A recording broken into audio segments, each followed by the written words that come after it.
The story of Artemis begins with one of the most turbulent pregnancies in Greek mythology, marked by divine jealousy, desperate wandering, and the birth of two of Olympus's most powerful deities. Leto, a titaness of considerable beauty and grace, had caught the wandering eye of Zeus, king of the gods. Their affair, like many of Zeus's romantic entanglements, would soon attract the vengeful attention of his wife Hera, setting in motion events that would shape the character of their divine offspring forever.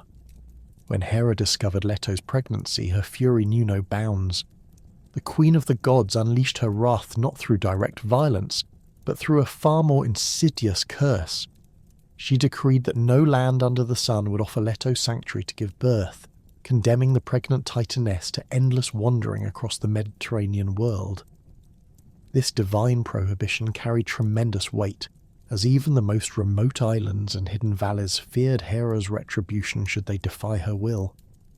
Leto's condition grew increasingly desperate as her pregnancy progressed.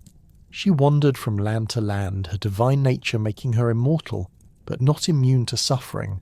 The weight of carrying twin deities within her womb created physical strain that would have killed any mortal woman, while the psychological torment of endless rejection wore at her resolve.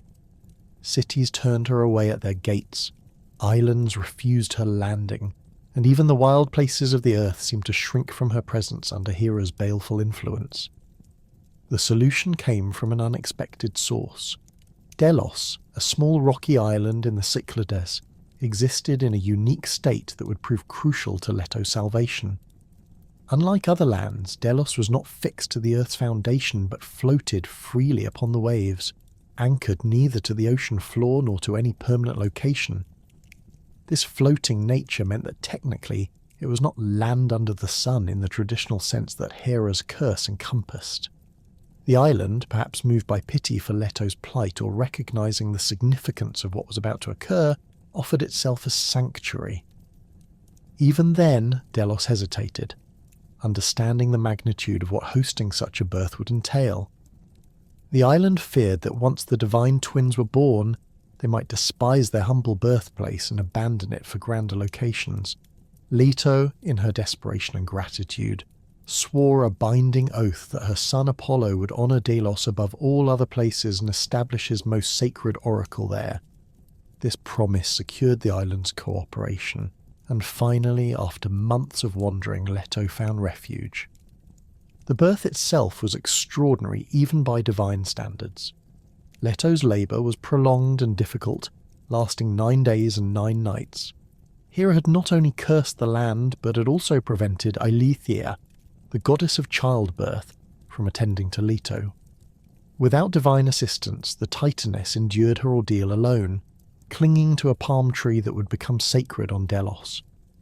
The other goddesses, moved by compassion but unable to directly defy Hera, eventually conspired to secretly summon Eileithyia, offering her a magnificent necklace of gold and amber as payment for her services. Artemis emerged first from her mother's womb, and this precedence in birth order would prove profoundly significant for her character and divine role. Unlike typical newborns, divine or mortal, Artemis displayed immediate awareness and capability. She did not cry or show the helplessness associated with infancy, but instead seemed to assess her surroundings with preternatural intelligence. Her first act was not to seek nourishment or comfort, but to assist her labouring mother.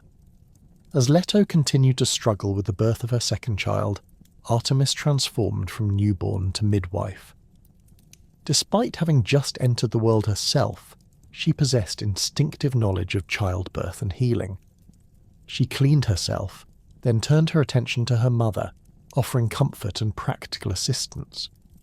When Apollo's birth proved even more difficult than her own, Artemis guided the process with hands that, though those of an infant, moved with divine precision and knowledge. The birth of Apollo under Artemis's guidance established one of her most important divine functions from the very moment of her existence. She became the protector of women in childbirth, the guardian of new mothers, and the deity who ensured safe delivery of infants. This role was not assigned to her by other gods or developed over time through experience. but was literally born with her, emerging from her first actions in the world. The irony was not lost on ancient worshippers that a goddess who would later demand eternal virginity for herself had presided over birth before she'd even drawn her second breath. Apollo's emergence into the world was accompanied by supernatural phenomena that announced his future importance. Golden light flooded Delos, swans circled the island 7 times, and the previously barren rock suddenly bloomed with vegetation. However, these miraculous signs occurred only after Artemis had successfully guided his birth, suggesting that her protective presence was necessary even for her powerful twin brother to safely enter the world. The relationship established between the twins in these first moments would define much of their later mythology.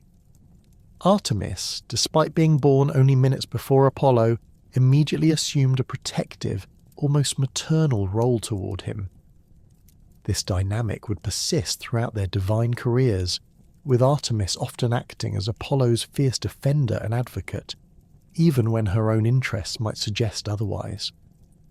The birth order created a unique situation where the goddess of virginity and independence nonetheless possessed deep nurturing instincts, particularly toward her twin. Within days of their birth, both children displayed growth and development far beyond mortal infants. While Apollo's rapid maturation has been well documented in various myths, Artemis's early development was equally remarkable but manifested differently. Where Apollo quickly showed interest in music, poetry, and prophecy, Artemis demonstrated an immediate affinity for the wild places of the world and the creatures that inhabited them. Her first request to her father Zeus came when she was still physically a small child, though her mental and spiritual development had already reached considerable sophistication.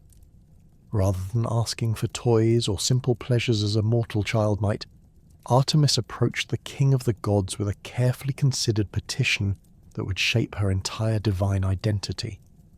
She asked for eternal virginity, dominion over all wild places and creatures, a silver bow and arrows to match her nature, a pack of hunting hounds, and a group of nymphs to serve as her companions. The request for eternal virginity was particularly significant, as it represented not just a personal choice, but a fundamental aspect of her divine nature.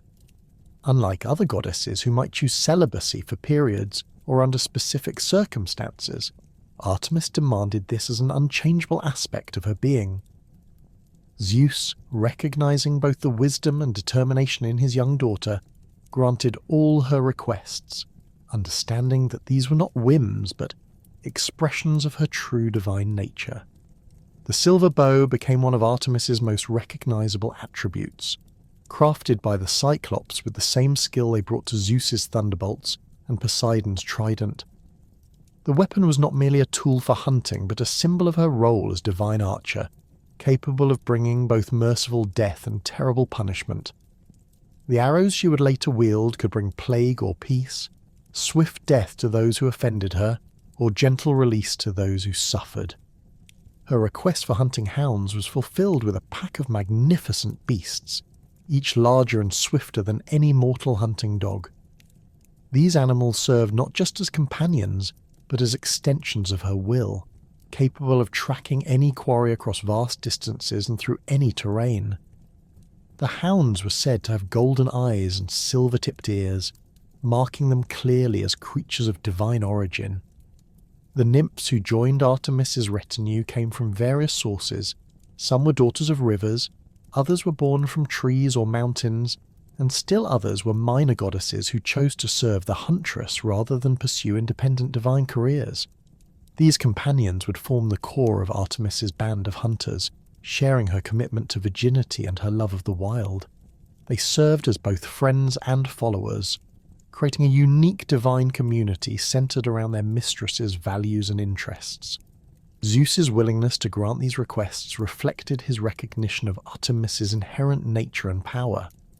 Even as a child, she possessed a clarity of purpose and strength of will that impressed the king of the gods. Her requests were not arbitrary, but reflected deep understanding of her own divine role and the responsibilities she would bear. The fact that she could articulate such sophisticated demands while still physically a child demonstrated the precocious wisdom that would characterize her throughout her mythological career. The establishment of her domains and attributes while still in childhood also meant that Artemis never experienced the uncertainty or experimentation that might characterize other deities' development. From her earliest days, she knew exactly who she was and what she represented. This certainty would later manifest as both strength and inflexibility, making her one of the most consistent but also most unforgiving of the Olympian deities. Her protective instincts, first displayed during Apollo's birth, extended naturally to her new role as guardian of wild creatures and young animals. Just as she had guided her brother safely into the world, she would protect the vulnerable creatures of forest and field from unnecessary harm. This protection was not absolute. She was, after all, a hunting goddess, but it was selective and purposeful, ensuring that hunting remained within natural bounds and that the weak were not exploited by the strong without cause. The childhood request that Artemis made to Zeus regarding her eternal virginity represented far more than a simple preference for unmarried life. This petition revealed a fundamental aspect of her divine nature that would influence countless myths and shape the religious practices of ancient Greece for centuries. When the young goddess approached her father with this demand, she was not merely expressing a personal choice, but establishing one of the most significant religious concepts in the ancient world: the power and sanctity of chosen celibacy as a form of spiritual strength. The mythological significance of Artemis's vow extended beyond personal autonomy into the realm of divine power itself. In ancient Greek religious thought, virginity was not viewed as the absence of something, but as the presence of a particular type of spiritual energy. Unmarried goddesses like Artemis, Athena, and Hestia were believed to possess concentrated divine force that would be diluted or redirected through marriage and childbearing. Artemis's eternal maidenhood thus became a source of unlimited power rather than a limitation, allowing her to channel all her divine energy into her roles as huntress, protector, and punisher of those who violated natural law. This concept manifested most dramatically in the severe punishments Artemis inflicted upon anyone who dared to threaten her chastity or that of her followers. The transformation of Actaeon stands as perhaps the most famous example of her merciless response to perceived violations of her sacred nature. The young hunter, grandson of Cadmus and skilled in the chase, encountered the goddess while she bathed in a secluded pool during the heat of midday. The circumstances of this meeting vary across different versions of the myth, but the core elements remain consistent. Actaeon saw Artemis naked, and this transgression demanded immediate and terrible retribution. In the most widely accepted version, Actaeon had been hunting with his pack of hounds in the forests of Mount Cithaeron when he became separated from his companions during the pursuit of a particularly elusive stag. Following what he believed to be the animal's trail, he pushed through dense undergrowth and emerged into a hidden grotto where a crystal-clear spring formed a natural bathing pool. The location was sacred to Artemis, surrounded by ancient oak trees whose branches created a natural canopy that filtered the sunlight into dappled patterns across the water's surface. Artemis had chosen this moment for her bath precisely because of the grove's isolation and sanctity. Her nymphs had arranged themselves around the pool's edge, some holding towels woven from spider silk, others preparing oils scented with wild herbs. The goddess herself stood waist-deep in the clear water, her silver hair unbound and flowing across her shoulders like moonlight on dark water. The scene represented the epitome of divine femininity in its most private and vulnerable state, protected by sacred law and divine power from any mortal intrusion. Actaeon's sudden appearance shattered this sacred privacy with devastating consequences. The moment his eyes fell upon the naked goddess, several irreversible changes began to occur simultaneously. Artemis felt the violation as a physical assault upon her divine nature. Her carefully maintained spiritual purity contaminated by unwelcome mortal observation. Her nymphs scattered in shock and fear, their own sense of safety destroyed by this unprecedented breach of their sanctuary's sanctity. The goddess's response was immediate and merciless. Rather than simply striking Actaeon dead, which would have been a relatively merciful fate, she chose a punishment that would serve as a lasting warning to any who might consider similar transgressions. She splashed water from the sacred pool directly onto Actaeon's face, while speaking words of transformation that bound him to a fate worse than death. The water itself became an agent of divine retribution, each droplet carrying the power to reshape flesh and bone according to Artemis's will. The transformation began with Actaeon's head, his human features elongating and reshaping into those of a magnificent stag. Antlers sprouted from his skull, growing with supernatural speed until they formed a crown of bone that marked him as the very type of creature he'd spent his life hunting. His ears stretched and became mobile, capable of detecting the slightest sound across vast distances. His nose darkened and became sensitive to scents that his human senses had never been able to perceive. The change spread downward through his body with relentless efficiency. His arms lengthened and became forelegs, his hands transforming into hooves that would serve him well in flight but could never again hold a spear or bow. His torso stretched and adapted to quadrupedal movement, while his legs became the powerful hindquarters that would give him speed in his desperate attempts to escape the fate Artemis had designed for him. Most crucially, his human voice was taken from him, replaced by the bleating calls of a stag that could never explain his true identity to those who had known him as a man. However, Artemis's punishment contained a refinement of cruelty that elevated it beyond simple transformation. She allowed Actaeon to retain his human consciousness and memory within his animal form, ensuring that he would fully understand the horror of what was about to befall him. He could think and reason as a man, but could only communicate as a beast, creating a psychological torment that matched the physical transformation. The final element of his punishment arrived in the form of his own hunting hounds, who had been following his trail and now burst into the grove seeking their master. The dogs, bred and trained by Actaeon himself to be the finest hunting pack in all of Greece, saw only a magnificent stag standing before them. Their training and instincts immediately took over, and they began the hunt that would end their master's life. Actaeon found himself pursued by the very animals he'd raised from puppies, creatures who had once obeyed his every command, now seeking to tear him apart with fangs he'd sharpened for the hunt. The chase that followed became a twisted inversion of every hunt Actaeon had ever led. Now, he was the quarry, using every skill he had learned as a hunter to evade capture, but applying that knowledge from the perspective of the hunted rather than the hunter. He knew exactly how his hounds would attempt to corner him, understood their tactics and capabilities better than any prey they had ever pursued, yet this knowledge only prolonged his agony rather than providing any real hope of escape. The psychological dimension of his torment intensified as the chase continued.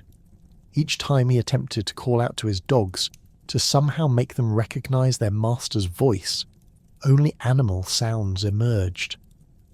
He tried to lead them to places where his human companions might see and recognize something familiar in his eyes, but the transformation had been too complete. Even when he encountered his fellow hunters, they saw only a stag of unusual size and beauty, worthy of a great hunt but certainly not their missing companion. The end came when exhaustion finally overcame even his desperate will to survive. The hounds brought him down near the same spring where his transformation had begun, as if Artemis had orchestrated even this final detail of his punishment. As his own dogs tore him apart, Actaeon's last coherent thought was the recognition that he'd received exactly the fate he'd inflicted upon countless stags throughout his hunting career, but with the added torment of human awareness throughout the ordeal. The story of Orion's death presents multiple versions that reveal different aspects of Artemis's character and her complex relationship with male figures who challenged her vow of chastity. In one account, Orion was a giant hunter of extraordinary skill who boasted that he could kill every animal on Earth. This hubris directly challenged Artemis's role as protector of wild creatures and guardian of natural balance. The goddess responded by sending a giant scorpion to hunt the hunter, creating a cosmic chase that ended with both Orion and the scorpion being placed among the stars as constellations, forever pursuing each other across the night sky. A more complex version involves Orion's attempt to assault Artemis herself or one of her companions. In this telling, the giant hunter encountered the goddess and her retinue during one of their nocturnal hunts and was overcome by desire for the beautiful deity. His attempt to force himself upon her represented not just a personal attack, but a violation of everything she represented: female autonomy, the power of chosen celibacy, and the inviolate nature of sacred vows. Artemis's response was swift and final, piercing Orion with arrows that killed him instantly before placing him among the stars as a warning to others who might harbour similar intentions. The most tragic version of Orion's story involves deception and manipulation by Apollo, revealing the complex dynamics between the twin deities. In this account, Orion had become a companion to Artemis, one of the few males she trusted and enjoyed hunting alongside. Their friendship was purely platonic, respecting her vows while allowing her to experience the camaraderie of a skilled hunter who could match her abilities. However, Apollo became jealous of their close relationship, fearing that his sister might eventually be persuaded to abandon her vow of virginity. Apollo's solution was to trick Artemis into killing Orion herself. He challenged his sister to demonstrate her archery skills by hitting a distant target that appeared to be floating far out at sea. The target was actually Orion's head as he swam in the ocean, but the distance made identification impossible. Artemis, never one to refuse a challenge to her marksmanship, drew her silver bow and sent an arrow flying across the waves with perfect accuracy. Only when Orion's body washed ashore did she realize what Apollo had manipulated her into doing. The grief and rage that followed this discovery revealed another dimension of Artemis's character. Her fury at being deceived was matched by her sorrow at losing one of the few mortals she had genuinely cared for. She placed Orion among the constellations as both honour and penance, ensuring that she would see him every night and remember the cost of trusting too easily, even when that trust was placed in her own twin brother. These stories of punishment and loss were not merely cautionary tales, but served to reinforce the absolute nature of Artemis's vow and the divine power that protected it. The goddess's band of nymphs and mortal huntresses who served her understood that their own vows of virginity were protected by this same terrible power, but also that breaking these vows would result in punishments equally severe to those inflicted upon male transgressors. The nymphs who joined Artemis's retinue came from diverse backgrounds, but shared common characteristics that made them suitable companions for the virgin goddess. Many were daughters of river gods or mountain spirits, beings whose essential nature was tied to the wild places that Artemis protected. Others were minor goddesses who chose service to Artemis over independent divine careers, finding in her band a sense of purpose and community that they could not achieve alone. These divine companions took vows of eternal virginity that mirrored those of their mistress, understanding that their power and status within the group depended upon maintaining this sacred commitment. The vow was not simply a promise of celibacy, but a complete dedication of their life force to the service of Artemis and the protection of the natural world. Breaking this vow meant not just personal disgrace, but the loss of divine protection and the terrible punishment that Artemis inflicted upon oathbreakers. The mortal huntresses who joined the band faced even greater challenges in maintaining their vows. Unlike the nymphs, who possessed divine nature that made celibacy a more natural state, mortal women had to struggle against human desires and the social pressures of their time. Ancient Greek society expected women to marry and bear children, making the choice to join Artemis's hunters a radical rejection of conventional female roles. These mortal companions underwent a transformation upon joining the band that was less dramatic than Actaeon's punishment, but equally permanent. They gained enhanced physical abilities, including increased speed, strength, and endurance that allowed them to keep pace with their divine mistress during long hunts. Their aging process slowed dramatically, allowing them to serve for decades or even centuries while retaining their youth and vigour. Most importantly, they gained a portion of Artemis's own protective power, making them formidable opponents for any who threatened them or their companions. The transformation that occurred when mortal huntresses joined Artemis's band was only the beginning of understanding her true dominion over the natural world. The goddess possessed an authority over wild animals that extended far beyond simple command or control. She embodied the fundamental forces that governed all life in the wilderness, from the smallest forest mouse to the most dangerous mountain bear. This dominion manifested as a complex relationship where Artemis could simultaneously nurture and destroy, protect and hunt, demonstrating the dual nature of wilderness itself. Her connection to wild beasts was not that of a master to servants, but rather that of a divine essence speaking to the primal instincts that drove all untamed creatures. When Artemis walked through a forest, every animal within miles could sense her presence, not through physical means, but through a recognition that touched something deep in their evolutionary memory. Deer would approach her without fear, their usual skittishness replaced by an almost hypnotic calm. Wolves, normally solitary and suspicious, would emerge from their hidden dens to observe her passage, their yellow eyes reflecting not hunger or aggression, but a kind of reverent acknowledgement. The bears of the northern mountains held special significance in Artemis's domain, serving as both her sacred animals and symbols of her protective fury. These massive creatures, capable of tearing apart armed warriors with the casual swipes of their claws, would allow the goddess to walk among them as if she were another member of their clan.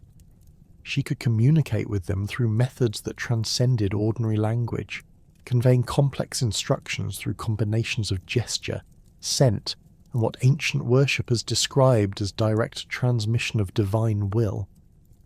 During the spring months, when female bears emerged from their winter dens with new cubs, Artemis would often be found in their company, observing the fierce maternal instincts that mirrored her own protective nature.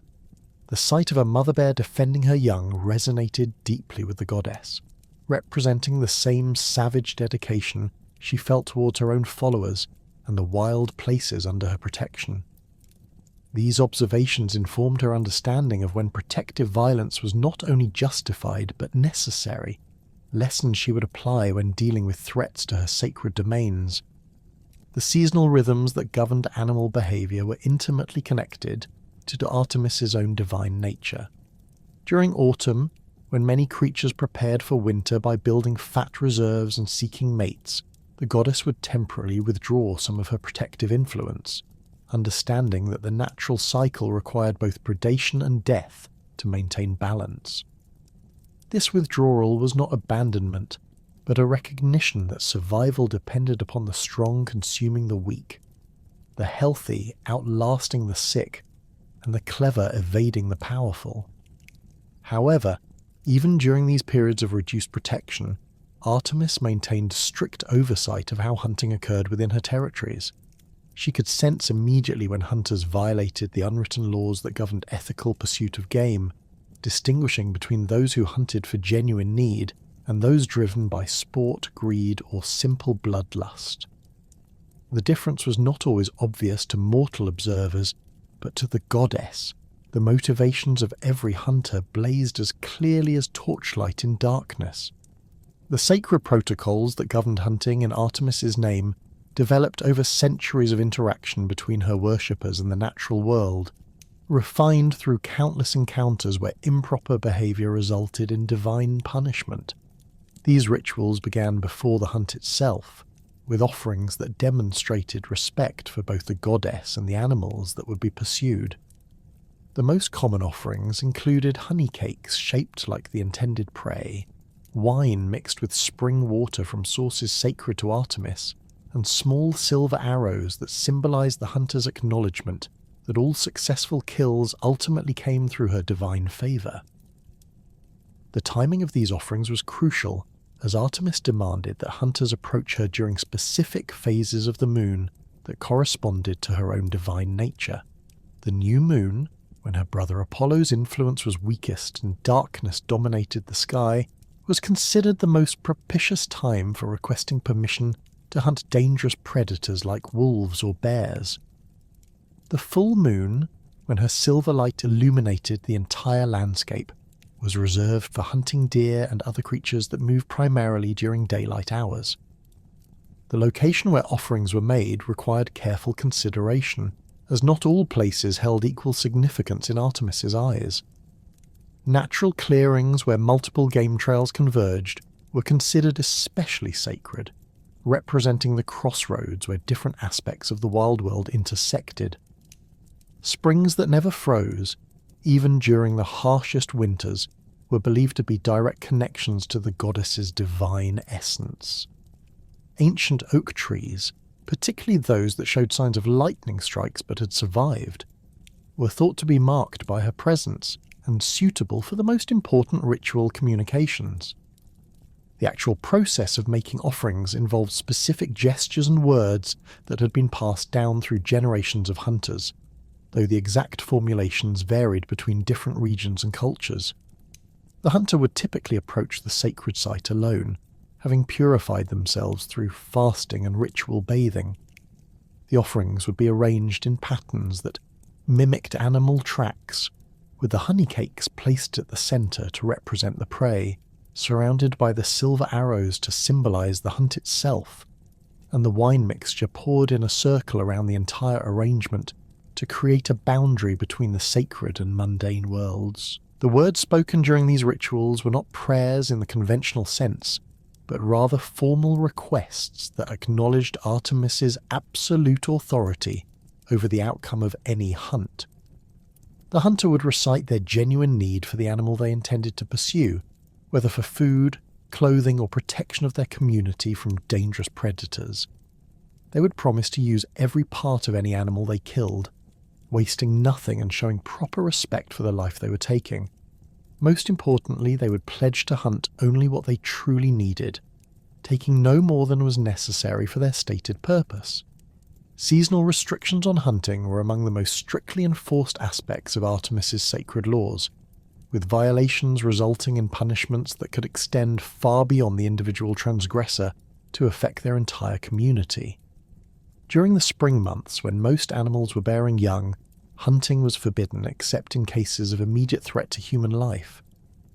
The goddess's protective instincts toward pregnant females and their offspring were so strong that even accidentally killing a pregnant doe could result in years of cursed hunting for the offender. Summer hunting was permitted but carefully regulated, with different rules applying to different types of prey. Small game like rabbits and birds could be taken throughout the season, but larger animals like deer were protected during the hottest months when they needed all their energy to survive the heat and find adequate water sources. Predators like wolves and bears could be hunted only if they had actually attacked livestock or threatened human settlements, and even then, only after proper offerings had been made and divine permission received.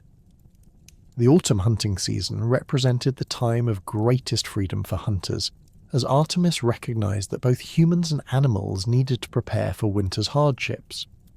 However, even during this period of relative license, the goddess maintained her fundamental requirement that hunters take only what they needed and use everything they killed. Waste of any kind, whether leaving meat to rot or discarding useful parts of an animal's body, would immediately invoke her displeasure and result in a curse that made future hunting attempts futile. Winter hunting operated under the most complex set of restrictions, as the goddess balanced her understanding of human need against her protective instincts toward animals struggling to survive the harsh conditions. Hunting was generally permitted only when other food sources had been exhausted, and even then, hunters were expected to target the oldest or weakest members of animal populations, rather than the strong specimens that would be most likely to survive until spring. The concept of taking only what was needed extended beyond simple quantity to encompass the manner in which hunting was conducted. Artemis despised hunters who pursued animals for sport rather than sustenance, viewing such activities as corruption of the sacred relationship between predator and prey. The use of traps that caused unnecessary suffering, the pursuit of animals that were already wounded or sick, and hunting methods that showed disrespect for the intelligence and dignity of the prey were all considered serious violations of her sacred laws. Her magical silver bow, crafted by the same Cyclops who had forged Zeus's thunderbolts, represented the perfect embodiment of ethical hunting principles. The weapon was not merely a tool for killing, but a symbol of the precise balance required between human need and natural preservation. The bow itself was formed from silver that had been mined from sacred mountains and blessed by lunar light during specific celestial alignments, giving it properties that transcended ordinary metallurgy. The craftsmanship of the Cyclops was evident in every detail of the weapon's construction. The bow's limbs curved in perfect mathematical proportions that allowed for maximum power while maintaining the flexibility needed for rapid, repeated shots. The grip was wrapped in leather taken from a deer that had died naturally, ensuring that even the bow's construction respected the principles it would be used to enforce. The string was woven from fibers of plants that grew only in locations sacred to Artemis, creating a connection between the weapon and the natural world it was designed to protect. The arrows that accompanied this divine bow possessed properties that reflected Artemis's dual nature as both nurturer and destroyer. Each arrow was individually crafted from silver that had been purified through exposure to moonlight and blessed through rituals that connected it to the goddess's divine essence. The arrowheads were shaped with mathematical precision that ensured they would fly true regardless of wind conditions or distance, while the fletching was made from feathers voluntarily given by birds that served as Artemis's messengers. When fired from her silver bow, these arrows could produce effects that range from merciful death to prolonged suffering, depending upon the goddess's judgment of the target's worthiness. Animals that were hunted according to proper protocols and genuine need would die instantly upon being struck, their passing so swift that they experienced no pain or fear. The arrows seemed to seek out the exact spot that would cause immediate unconsciousness followed by death, ensuring that even in killing, Artemis maintained her role as protector of creatures under her care. However, when the same arrows were directed toward those who had violated her sacred laws or threatened her followers, their effects became instruments of divine retribution. The silver points would inflict wounds that refused to heal properly, causing lingering pain that served as constant reminder of the transgression that had earned the goddess's displeasure. In extreme cases, the arrows could carry diseases that would spread through entire communities, creating plagues that continued until proper atonement had been made. The symbolic relationship between hunting and spiritual purification formed one of the most complex aspects of Artemis's religious significance in ancient Greek culture. The act of pursuing and killing wild animals was understood not merely as a practical necessity for survival, but as a ritual process that connected humans to fundamental forces of life and death. Through proper hunting, individuals could achieve a form of spiritual cleansing that was impossible to obtain through other means, gaining direct experience of the natural cycles that governed all existence. This purification process began with the preparation phase, where hunters underwent fasting, bathing, and meditation designed to align their intentions with the natural world they were about to enter. The physical discomfort of hunger and the mental discipline required for extended periods of silence served to strip away the artificial concerns of civilized life, allowing hunters to reconnect with instincts and awareness that had been dulled by urban living. The actual pursuit of prey created opportunities for spiritual growth that were unique among human activities. Successful hunting required patience, observation, and intuitive understanding of animal behavior that could only be developed through deep connection with the natural world. Hunters learned to read signs in broken twigs, disturbed earth, and subtle changes in the behavior of birds and insects, developing sensitivity to their environment that approached the supernatural. The moment of the kill itself was understood as a sacred transaction, where the hunter temporarily took on the role of a natural predator, accepting responsibility for ending a life while simultaneously honouring the animal's sacrifice. Proper hunters would offer prayers of gratitude to both the animal and to Artemis, acknowledging that the successful hunt was a gift that carried with it obligations of respect and careful use. Artemis taught mortals that the balance between civilization and wilderness was not a static arrangement but a dynamic relationship that required constant attention and adjustment. Human communities that expanded too aggressively into wild territories would find themselves facing increased attacks from predators, crop failures, and diseases that seemed to emerge from the natural world itself. Conversely, communities that showed proper respect for natural boundaries and maintained appropriate relationships with wild animals would enjoy protection from natural disasters and abundance in their hunting and farming activities. The goddess's lessons about this balance were often delivered through direct intervention in human affairs, though her methods varied considerably depending upon the severity of the violation and the receptiveness of those involved. Minor transgressions might result in simply unsuccessful hunting expeditions, with animals seeming to vanish from areas where they had previously been abundant. More serious violations could lead to encounters with unusually aggressive predators or the appearance of dangerous animals in areas where they would not normally be found. The transformation of Artemis from a purely terrestrial hunting goddess into a lunar deity represents one of the most fascinating evolutions in ancient Mediterranean religion, though this association developed gradually rather than existing from her earliest mythological origins. During the archaic period of Greek religion, Artemis was primarily understood as a goddess of wild places, hunting and childbirth, with no particular connection to celestial bodies. The moon had its own distinct deity in Selene, a titaness who drove her silver chariot across the night sky, pulled by two white horses whose hooves struck sparks from the darkness as they galloped through the heavens. Selene's mythology was relatively simple compared to the complex narratives surrounding Artemis.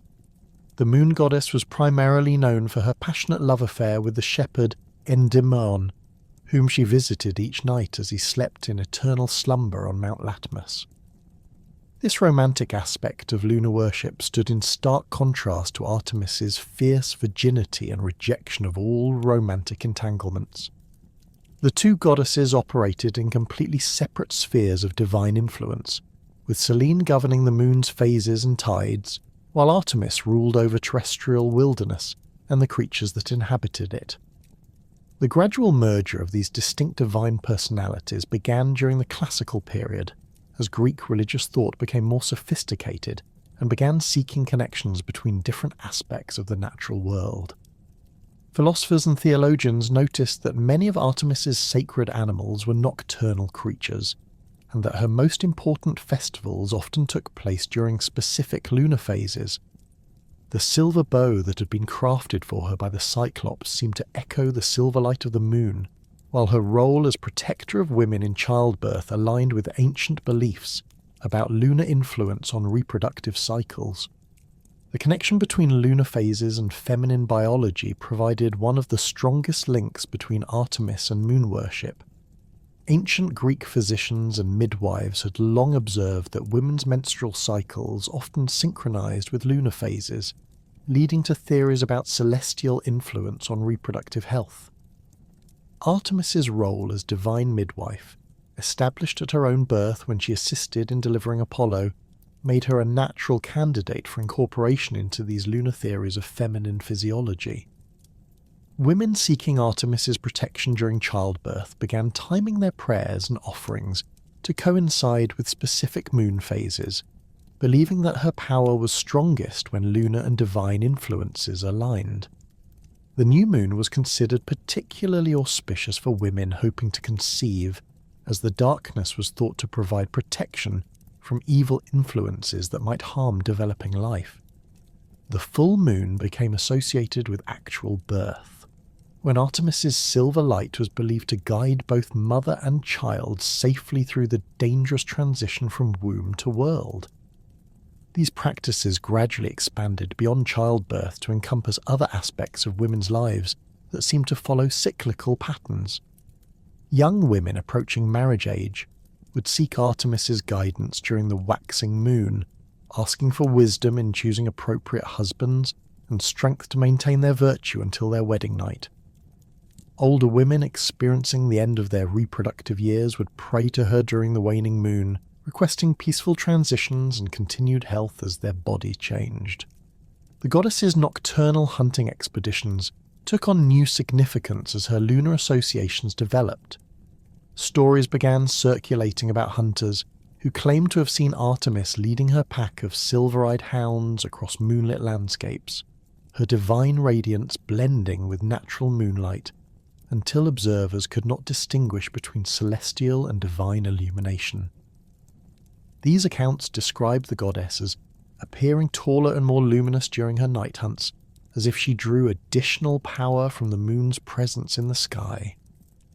Professional hunters and trappers developed rituals that combined traditional offerings to Artemis with lunar timing, believing that their success depended upon harmonizing terrestrial and celestial influences. They would begin their expeditions during the new moon, when darkness provided maximum concealment, but would time their most important hunts to coincide with the full moon, when Artemis's enhanced power would ensure successful outcomes. The practice of reading animal tracks by moonlight became a specialized skill, with experienced hunters claiming they could detect signs invisible during daylight hours. Travelers, particularly those who journeyed through wild and dangerous territories, began invoking Artemis's protection during night travel, seeing her as a goddess who could provide both the moon's illumination and divine protection from bandits, wild animals, and supernatural threats. Merchants travelling between cities would time their departures to ensure they would have moonlight during the most dangerous portions of their journeys, believing that Artemis's silver radiance would reveal hidden dangers while deterring potential attackers. The development of these lunar associations accelerated during the Hellenistic period, when Greek culture came into contact with numerous foreign religious traditions that emphasized moon worship. Egyptian religion, with its complex lunar deities like Khonsu and Thoth, provided sophisticated astronomical knowledge that Greek theologians incorporated into their understanding of Artemis's celestial aspects. The Egyptian practice of calculating lunar calendars for religious festivals influenced Greek cities to restructure their own celebrations of Artemis around precise astronomical observations. Persian religious traditions contributed concepts about the spiritual significance of light and darkness that resonated with Artemis's dual nature as both protector and destroyer. Zoroastrian ideas about cosmic battles between forces of light and shadow found expression in new myths about Artemis using moonlight as a weapon against creatures of darkness and chaos. These foreign influences did not replace existing Greek religious concepts, but rather provided additional layers of meaning that enriched the goddess's mythological significance. The Roman conquest of Greece brought another wave of religious syncretism that further developed Artemis's lunar aspects.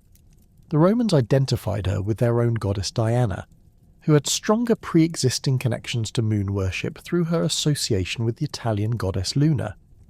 Roman religious practices emphasized the practical applications of divine favor, leading to more systematic approaches to lunar timing in agriculture, medicine, and military planning that incorporated Artemis Diana's supposed influence over these activities.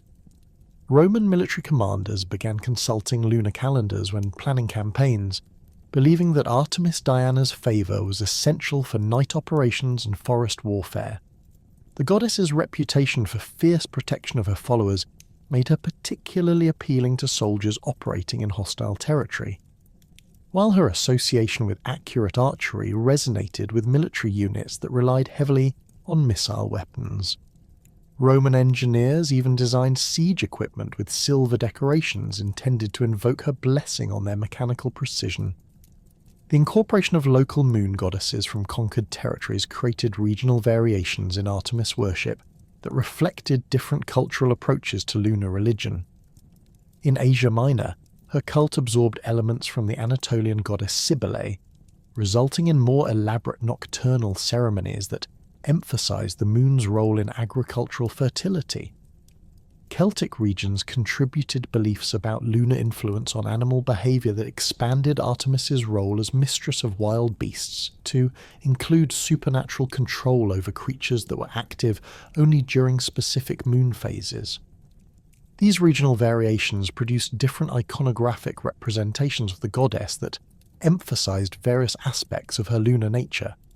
In some areas, she was depicted wearing a crescent moon as a crown, while others showed her driving a chariot pulled by deer, whose antlers glowed with silver light. The most elaborate representations showed her as a triple goddess, with different faces corresponding to the new moon, full moon, and waning moon phases, each aspect governing different areas of human activity. The mystery religions that flourished during the late Hellenistic and Roman periods incorporated Artemis's lunar aspects into complex initiation ceremonies that promised spiritual transformation through alignment with celestial cycles.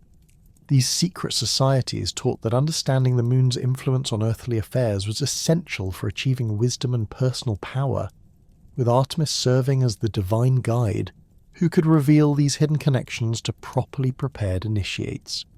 The initiation processes typically required candidates to spend extended periods in wilderness settings during specific lunar phases, learning to recognize the subtle ways that moonlight affected plant growth, animal behavior, and human consciousness. Advanced initiates claimed they could predict weather changes, locate underground water sources, and communicate with wild animals by observing lunar influences that remained invisible to uninitiated observers. These mystery cults developed elaborate mythologies that explained Artemis's transformation from terrestrial to celestial deity through stories of her ascending to the heavens to join her brother Apollo in governing the movements of sun and moon. Some versions described her as voluntarily taking on lunar responsibilities to better protect her earthly followers, while others portrayed the transformation as a reward from Zeus for her faithful service as guardian of wild places and divine midwife. The practical applications of lunar-based Artemis worship extended into areas of daily life that had previously been governed by purely terrestrial considerations. Farmers began timing their planting and harvesting activities according to lunar calendars that incorporated the goddess's supposed preferences for different types of agricultural work. Craftsmen working with silver, the metal most closely associated with lunar influence, developed techniques for shaping and decorating their products during specific moon phases that were believed to enhance the metal's natural properties. Physicians incorporated lunar timing into their medical practices, believing that Artemis's influence on women's reproductive cycles extended to other aspects of health and healing. They scheduled surgical procedures according to moon phases, administered medications at times when lunar influence was thought to enhance their effectiveness, and prescribed treatments that required patients to spend time outdoors during moonlit nights to receive direct divine healing energy. The evolution of Artemis's lunar aspects fundamentally changed how ancient people understood the relationship between earthly and celestial realms. Rather than viewing the moon as a distant celestial body with limited influence on terrestrial affairs, worshippers began seeing it as a direct manifestation of divine power that could be accessed through proper ritual observance and spiritual preparation. This shift represented a significant development in ancient religious thought, moving from simple anthropomorphic deities toward more sophisticated concepts of divine presence that operated simultaneously on multiple levels of reality. The goddess's silver arrows took on new significance in this lunar context, with worshippers believing that moonbeams were actually divine projectiles that Artemis used to influence events on Earth. Pregnant women would expose themselves to moonlight during labour, hoping that these celestial arrows would ease their pain and ensure safe delivery. hunters would polish their arrowheads with silver dust during full moons, believing that this practice would imbue their weapons with supernatural accuracy and killing power. The silver arrows that Artemis wielded in her lunar manifestation carried far more than mere physical death when directed toward those who had earned her divine displeasure. These weapons became instruments of cosmic justice, capable of delivering punishments that reflected the precise nature of each transgression, while serving as warnings to others who might consider similar offences. The goddess's reputation for merciless retribution was built upon a foundation of carefully calculated responses that matched the severity of punishment to the gravity of the crime, creating a divine justice system that operated according to principles both terrible and absolute. The story of Niobe represents perhaps the most devastating example of Artemis's capacity for wholesale destruction when her family honour was challenged. Niobe, queen of Thebes and daughter of Tantalus, possessed beauty, wealth, and 14 children, 7 sons and 7 daughters who were renowned throughout Greece for their exceptional qualities. Her sons were skilled warriors and athletes, while her daughters were celebrated for their grace and beauty. This abundance of blessings, rather than inspiring gratitude toward the gods, instead fostered a dangerous pride that would ultimately destroy everything Niobe held dear. The fatal moment came during a festival honouring Leto, when the women of Thebes gathered to offer sacrifices and prayers to the mother of Apollo and Artemis. Niobe, observing the elaborate ceremonies and costly offerings being presented to the Titaness, felt a surge of resentment that quickly transformed into open blasphemy. She stood before the assembled worshippers and declared that their devotion was misplaced, arguing that she deserved greater honour than Leto based on her superior circumstances and achievements. Niobe's blasphemous speech revealed the depth of her hubris, as she systematically compared herself to the Divine Mother. She pointed out that Leto had borne only 2 children, while she had produced 14, making her fertility demonstrably superior to that of the goddess. She noted that her children were living, breathing beings who brought joy and pride to their parents, while Leto's offspring, though divine, remained distant and often terrible in their interactions with mortals. Most dangerously, she suggested that her maternal love and protective instincts exceeded those of Leto, who had allowed her children to become instruments of divine wrath rather than sources of comfort and blessing. The queen's words carried across Thebes with supernatural clarity, reaching not only every mortal ear in the city, but also penetrating to the divine realm where Leto heard every syllable of the insult. The Titaness, who had endured Hera's persecution during her pregnancy and had struggled to find a place to give birth to her divine children, felt the comparison as a physical blow that struck at the core of her maternal identity. The suggestion that a mortal woman's fertility and love exceeded her own divine qualities demanded immediate and overwhelming response. Leto's appeal to her children was both a mother's cry for justice and a formal request for divine intervention in mortal affairs. She approached Apollo and Artemis not as subjects to be commanded, but as beloved children whose duty to their mother required them to defend her honour against mortal insult. The twins' response was immediate and unified, demonstrating the fierce loyalty that had characterised their relationship since the moment of their birth, when Artemis had assisted in Apollo's delivery.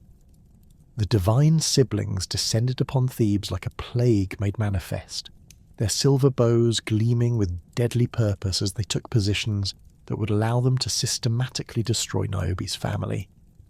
Apollo, as the elder brother and god of the sun, took responsibility for hunting down Niobe's 7 sons, while Artemis claimed the daughters as her particular targets.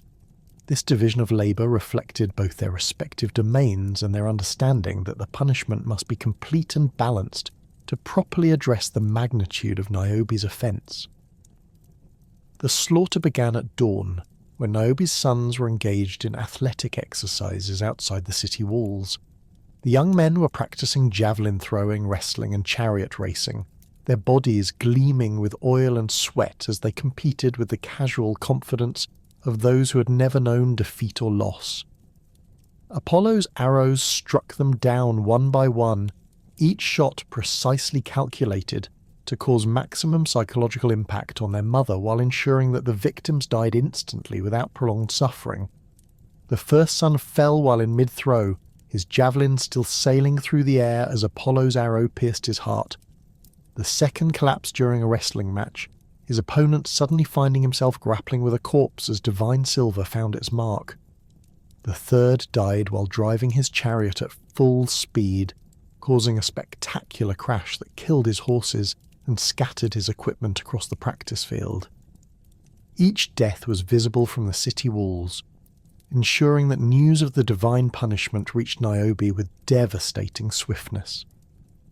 As reports of her son's deaths reached the palace, Niobe's initial reaction was disbelief, followed by desperate attempts to protect her remaining children. She gathered her 7 daughters around her, ordering them to remain within the palace walls, where she believed they would be safe from divine wrath.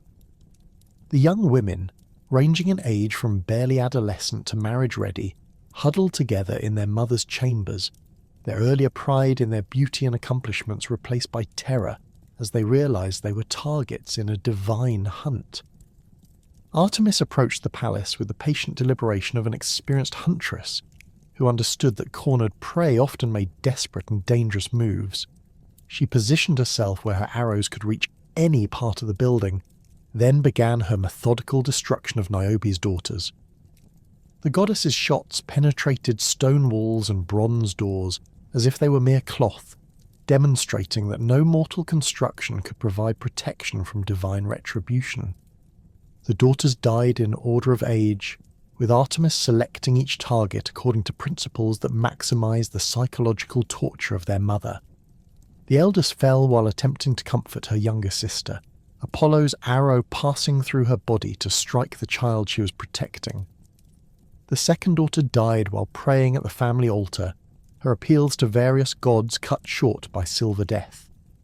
The third collapsed while trying to bar the doors against divine intrusion, her efforts proving futile against weapons that obeyed no physical laws. Each death was accompanied by supernatural phenomena that announced divine involvement to anyone who might have doubted the source of the family's destruction. Thunder rolled from clear skies, silver light blazed from the points where arrows struck their targets, and the very air seemed to vibrate with divine anger.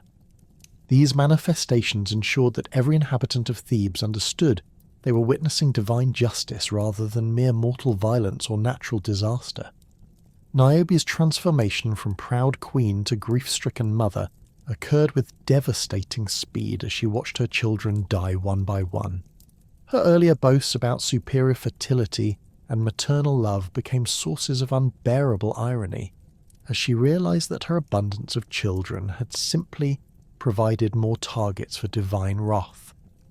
The very qualities she had used to challenge Leto's honor now became instruments of her own torture, as each child's death removed another piece of her identity and purpose.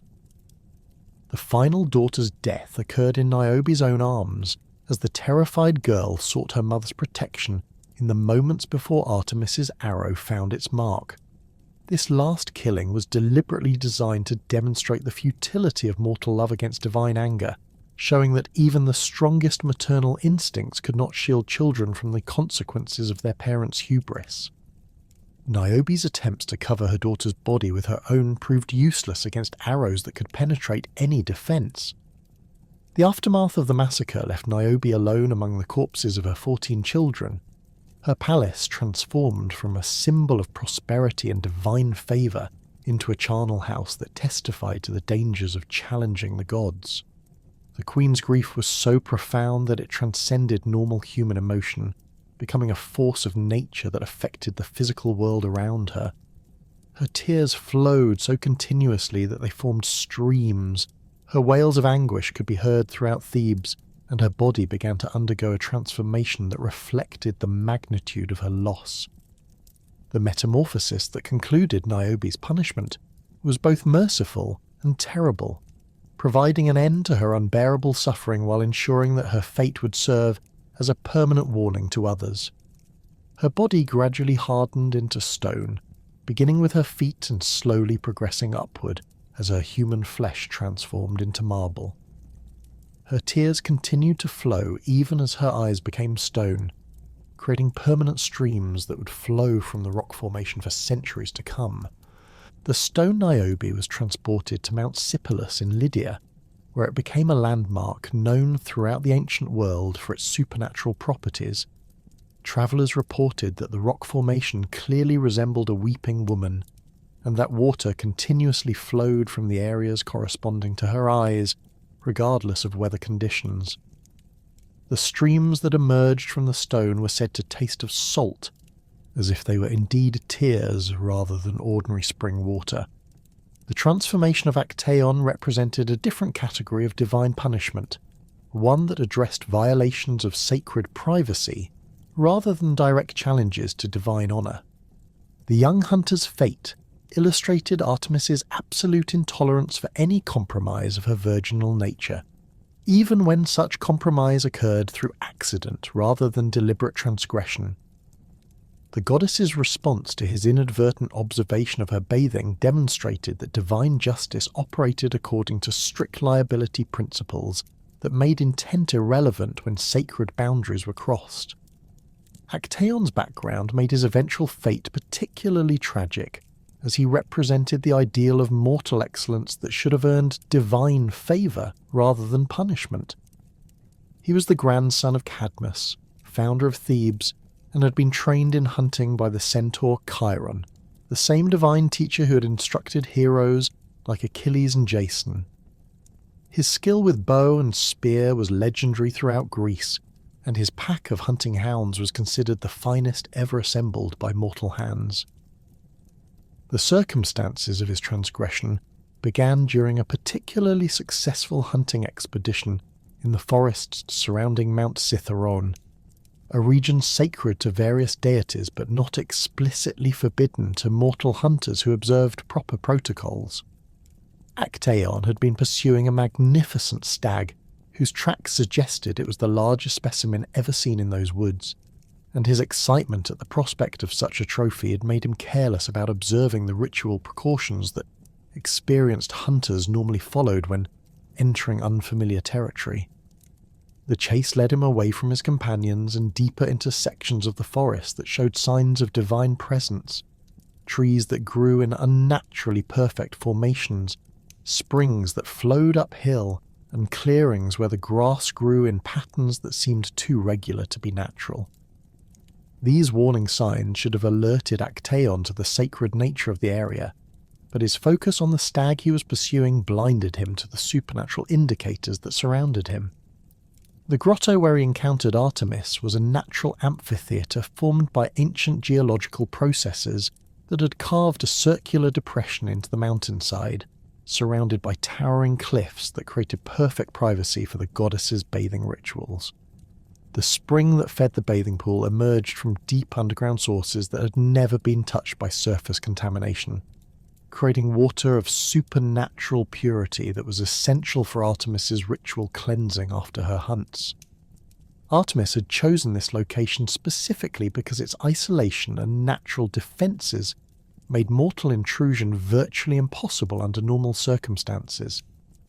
The only access was through a narrow passage between two massive boulders that required intimate knowledge of the local geography to locate, and the approach was guarded by her nymphs who were supposed to prevent exactly the kind of accidental discovery that Actaeon achieved through his reckless pursuit of the stag. The moment of revelation was devastating for both hunter and goddess, creating a violation of divine privacy that demanded immediate and irreversible response. Actaeon's eyes, trained through years of hunting to observe and catalogue every detail of his environment, automatically recorded the scene before him with the precision that made him such an effective tracker. He saw not just Artemis's naked form, but also the intimate details of her divine nature that were meant to remain hidden from mortal observation. The goddess's reaction was instantaneous, and fueled by a rage that transcended normal anger to become a force of cosmic justice. Her transformation of Actaeon began with the water she splashed upon his face, each droplet carrying the power to reshape flesh and bone according to her divine will. The liquid itself became an agent of metamorphosis, penetrating his skin and beginning the process that would transform him from hunter into hunted. The physical changes occurred with supernatural speed, but were experienced by Actaeon as an eternity of horror, as he felt his human form dissolving and reforming according to patterns that violated every natural law he understood. His skull elongated and reshaped itself to accommodate the antlers that sprouted from his temples, growing with such rapid force that he could hear his bones cracking and reforming. His jaw extended forward into a muzzle equipped with teeth designed for browsing rather than the omnivorous diet of humans. His hands, which had held bow and spear with legendary skill, transformed into hooves that could never again manipulate tools or weapons. His legs, strengthened through years of tracking prey across difficult terrain, became the powerful hindquarters of a stag built for speed and endurance in flight rather than pursuit. Most crucially, his human voice was taken from him, replaced by the bleating calls of a deer that could convey fear and pain but never explanation or appeal for mercy.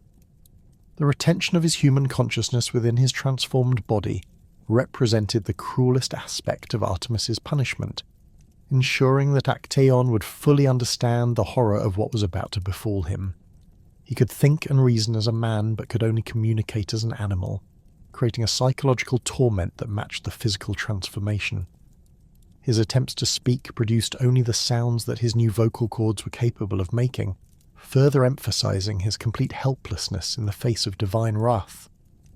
The arrival of his hunting pack added the final element of poetic justice to his punishment, as the very animals he had trained to be perfect killers now turned their skills against their master. The hounds, bred and trained by Actaeon himself to be relentless in pursuit and merciless in the kill, saw only a magnificent stag standing before them. Their conditioning and instincts immediately took over, and they began the hunt that would end their master's life with the same efficiency he had taught them to bring to all their prey.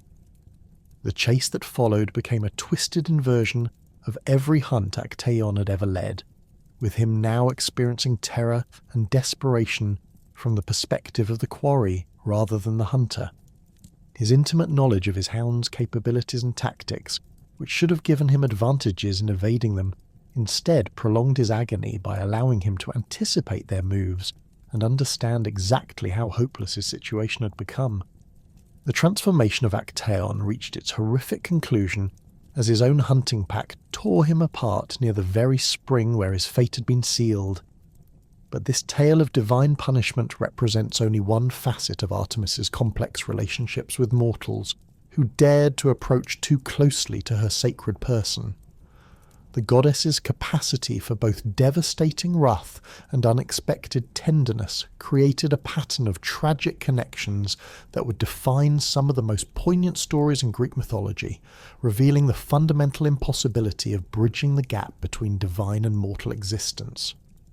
The relationship between Artemis and Orion stands as perhaps the most contradictory and emotionally complex of all her mythological connections, existing in multiple versions that reflect different aspects of her divine nature and the various ways ancient storytellers understood the tension between her vow of chastity and her capacity for deep affection. The giant hunter Orion possessed qualities that made him uniquely suited to be either Artemis's greatest companion or her most dangerous threat, depending upon which version of their story one examines.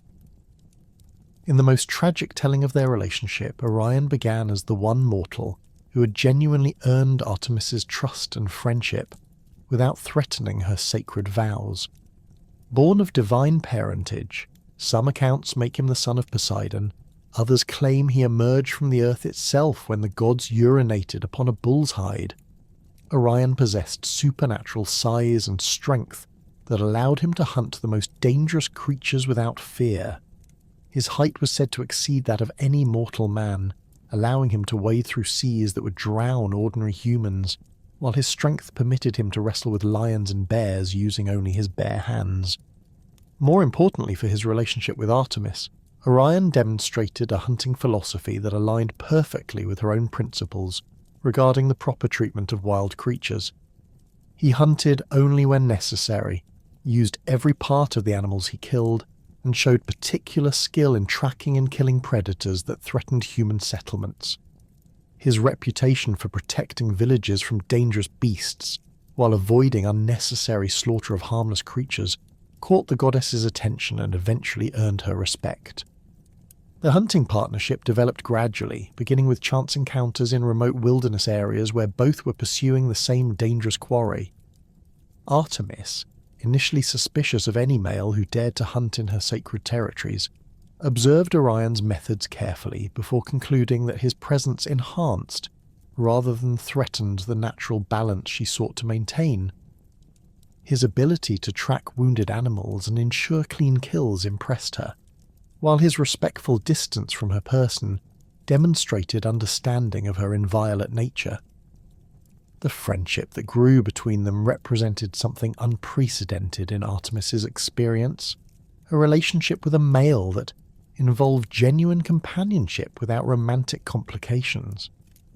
Orion seemed to understand instinctively that any attempt to court the goddess would result in immediate and terrible punishment, but his natural personality was such that he appeared to have no romantic interest in her anyway. He treated her as a fellow hunter and respected colleague, offering tactical advice during difficult hunts and sharing information about animal behaviour without any apparent ulterior motives. Their most successful collaboration involved the systematic elimination of a pack of monstrous creatures that had been terrorising the island of Crete. These beasts, possibly offspring of earlier divine punishments or escaped creatures from the underworld, combined the worst aspects of various predators with supernatural intelligence and resistance to conventional weapons. Local hunters had proven completely ineffective against them, and even armed military units had suffered devastating casualties when attempting to clear infested areas. Artemis and Orion approached the problem with complementary skills that made them devastatingly effective as a hunting team. The goddess's divine senses allowed her to track the creatures across vast distances and through terrain that would have concealed them from mortal perception, while Orion's strategic thinking and tactical experience enabled him to predict their behaviour and set traps that exploited their supernatural arrogance. His arrows, blessed by Artemis with supernatural accuracy and penetrating power, could wound creatures that had previously seemed invulnerable to mortal weapons. The campaign lasted several months and required them to work in close coordination, sharing camps and coordinating their movements with the precision of dancers performing an intricate routine. During this period, Artemis experienced something she'd never known before: the pleasure of having a hunting companion whose skills complemented her own, while respecting the boundaries she had established around her person. Orion's presence made her more effective as a hunter, while never making her feel threatened or uncomfortable. However, this unprecedented friendship attracted the attention of Apollo, who viewed his sister's relationship with the giant hunter with growing concern and jealousy. The sun god had always been protective of Artemis, but their relationship had been defined by his role as her twin brother and occasional protector, rather than as a peer who shared her interests and activities. Orion's presence in her life represented a connection that Apollo could not replicate, based as it was on shared passion for hunting rather than familial obligation. Apollo's jealousy manifested initially as subtle attempts to undermine the friendship, suggesting to Artemis that Orion's respectful behaviour might be a calculated strategy to eventually seduce her. He pointed out that the giant's supernatural parentage meant he possessed divine-level patience and cunning that could allow him to maintain a deceptive facade for extended periods. These suggestions fell on deaf ears, as Artemis trusted her own judgment about Orion's character and found Apollo's concerns both insulting and unfounded. The sun god's escalating campaign against Orion took more direct forms as his sister continued to reject his warnings. He began appearing at locations where the hunting partners were known to be active, ostensibly to check on Artemis's welfare, but actually to observe their interactions and look for evidence of inappropriate behaviour. His divine presence disrupted the natural balance of the areas they hunted, causing animals to behave erratically and making their work more difficult and dangerous.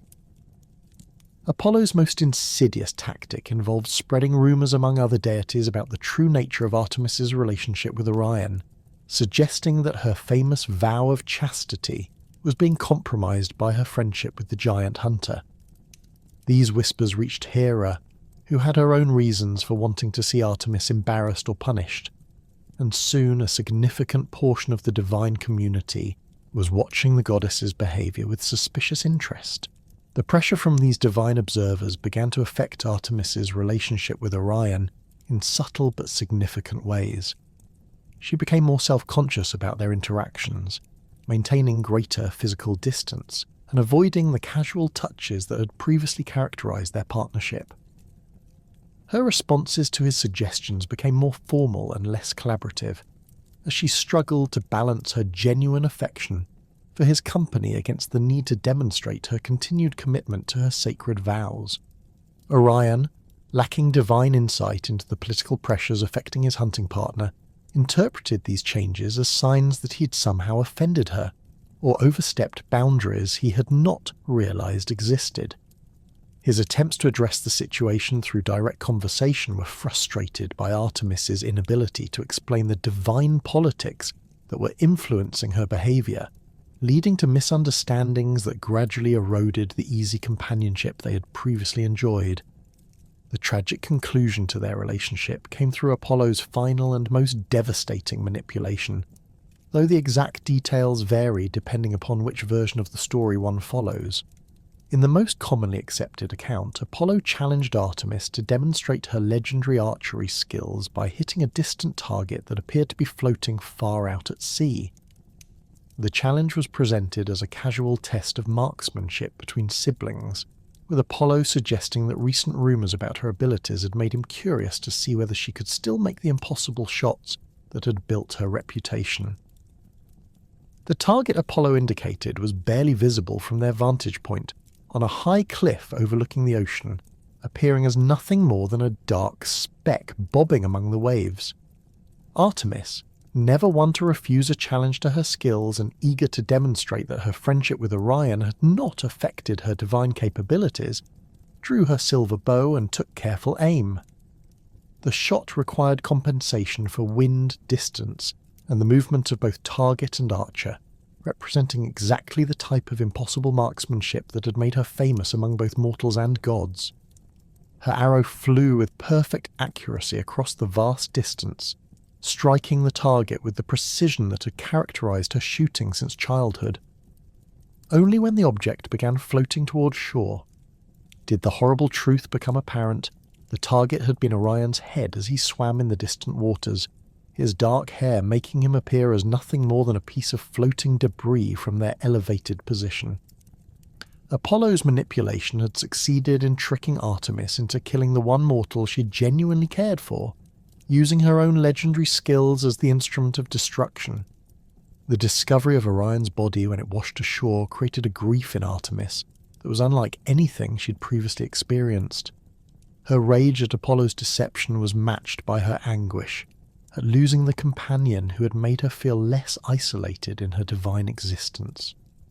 The realization that her own arrow had ended his life added a dimension of personal responsibility that made the loss even more unbearable, as she understood that her pride in her marksmanship had been used against both her and Orion. Her response to this devastating loss involved placing Orion among the constellations, ensuring that she would see him every night as a reminder of both their friendship and the price of trusting too easily. The constellation Orion became one of the most prominent features of the night sky, visible to mortals as well as gods, and serving as a permanent memorial to the tragic end of their relationship. The placement was carefully chosen to ensure that Orion would be visible during the winter months, when Artemis conducted her most important hunts, allowing her to feel his presence during the activities they had once shared. The story of Hippolytus represents another tragic example of how Artemis's protection could ultimately lead to the destruction of those she sought to help.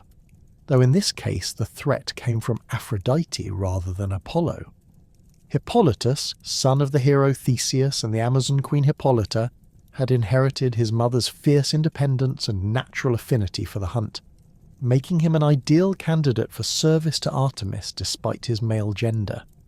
His devotion to the virgin goddess was absolute and sincere, involving not just ritual observance but genuine commitment to the principles of chastity and respect for the natural world that defined her worship. Unlike most young men of his aristocratic background, Hippolytus showed no interest in the romantic pursuits and sexual adventures that typically occupied his peers. He spent his time in the wilderness areas around Athens, hunting with techniques that emphasized skill and patience rather than brute force, and studying the behavior of wild animals with the dedication of a natural philosopher. His knowledge of tracking, his skill with bow and spear, and his respectful attitude toward the creatures he hunted made him a favourite of Artemis, who saw in him something approaching the ideal male devotee. Hippolytus's commitment to chastity was not merely a religious observance, but a fundamental aspect of his personality that reflected his understanding of his own nature and desires. He found greater satisfaction in the challenges of the hunt and the beauty of the natural world than in human relationships, and his devotion to Artemis provided a framework for a lifestyle that suited his temperament perfectly. His prayers to the goddess expressed genuine gratitude for her guidance and protection, rather than mere formal observance, creating a relationship that was both spiritually meaningful and personally fulfilling. This sincere devotion to Artemis inevitably brought Hippolytus into conflict with Aphrodite, who viewed his rejection of romantic love as a personal insult to her divine authority. The goddess of love considered sexual desire to be a fundamental aspect of human nature that should not be suppressed or denied, and she saw Hippolytus's chaste lifestyle as a dangerous example that might inspire others to reject her influence. His high social status and reputation for virtue made him particularly threatening, as his choices carried weight that could influence other young aristocrats to follow his example. Aphrodite's campaign against Hippolytus began with subtle attempts to inspire romantic interest in various young women of Athens, believing that natural sexual desire would eventually overcome his religious commitment to chastity. She arranged for him to encounter beautiful maidens during his hunting expeditions, orchestrated social situations where eligible daughters of prominent families would be thrown into his company, and even inspired some of these women to make direct romantic overtures that would have flattered and tempted most young men. However, Hippolytus's devotion to Artemis proved stronger than Aphrodite had anticipated, and her initial strategies failed to produce any romantic interest whatsoever. His polite but firm rejections of female attention were accompanied by increasingly public declarations of his commitment to chastity and his belief that romantic love was a distraction from more important spiritual and intellectual pursuits. These statements, while sincere expressions of his personal philosophy, represented direct challenges to Aphrodite's authority that demanded more aggressive response. The goddess of love's escalating campaign culminated in her most devastating weapon. She inspired Hippolytus's stepmother Phaedra with an overwhelming and uncontrollable passion for him. Phaedra, who'd married Theseus and was attempting to build a stable family relationship with her stepson, found herself consumed by desires that violated every social and moral boundary that governed her world. The passion was not natural attraction but divine compulsion that overrode her rational mind and moral instincts, making her a victim of Aphrodite's revenge even as she became an unwilling instrument of Hippolytus's destruction. Phaedra's attempts to seduce her stepson created a situation that was impossible for him to handle gracefully, as any response would have serious consequences for his family relationships and social standing. His rejection of her advances, while morally correct and consistent with his religious commitments, humiliated and enraged her beyond rational thought. The combination of divine-inspired passion and personal rejection created a psychological state in which Phaedra became capable of actions that would normally have been completely foreign to her character. Her false accusation that Hippolytus had attempted to rape her represented the culmination of Aphrodite's revenge, using Phaedra's wounded pride and supernatural passion as weapons against the young man who had dared to reject the goddess of love. The accusation was calculated to destroy not just Hippolytus's life, but his reputation and everything he valued, ensuring that his commitment to chastity would be remembered as hypocrisy rather than virtue. Theseus's response to his wife's accusation demonstrated the tragic consequences of divine manipulation in mortal affairs, as the hero's love for Phaedra and his ignorance of Aphrodite's involvement made him unable to recognize the truth of the situation. His decision to invoke one of the 3 wishes granted to him by Poseidon to curse his son reflected both his genuine belief in Phaedra's story and his rage at what he perceived as an unforgivable betrayal of family trust and social order. The curse that destroyed Hippolytus involved sea monsters emerging from the waves to terrify his horses as he drove his chariot along the coastal road, causing a crash that left him mortally wounded and tangled in the reins of his own vehicle. The irony of his death was that it occurred while he was fleeing Athens, to avoid further conflict with his family, demonstrating the same respect for others that had characterized his devotion to Artemis throughout his life. Artemis's intervention came too late to save Hippolytus's life, but allowed her to reveal the truth about Aphrodite's manipulation and Phaedra's false accusations. Her explanation to the dying young man provided some comfort in his final moments as he learned that his goddess had not abandoned him and that his commitment to chastity had been genuine and valued. The goddess's promise to establish a cult in his honour ensured that his memory would be preserved and that future generations would understand the true circumstances of his death. The transformation of Callisto represents yet another category of tragedy in Artemis's mythology, involving the betrayal of a beloved companion through divine deception rather than mortal weakness or divine politics. Callisto had been one of Artemis's most trusted nymphs, serving in her retinue for decades and demonstrating unwavering commitment to the vows of chastity that bound all members of the goddess's hunting band. Her beauty, skill as an archer, and devotion to the principles of the hunt had made her a particular favourite of Artemis, who relied upon her for tasks that required both competence and absolute discretion. Zeus's seduction of Callisto involved deception that exploited her trust in Artemis and her commitment to the goddess's service, making her a victim of divine manipulation rather than willing participant in adultery. The king of the gods approached her while disguised as Artemis herself, using his shape-shifting abilities to create a perfect impersonation that fooled even someone who knew the goddess intimately. The deception was so complete that Callisto believed she was responding to her beloved mistress's affections, making her pregnancy the result of rape rather than consensual infidelity. The discovery of Callisto's condition created a crisis within Artemis's band that challenged the goddess's understanding of justice and loyalty, as the evidence of pregnancy seemed to indicate a clear violation of sacred vows that demanded immediate punishment. However, the circumstances of the deception meant that Callisto had been victimized rather than willfully transgressive, creating a situation where traditional responses seemed inadequate to address the complexity of what had occurred.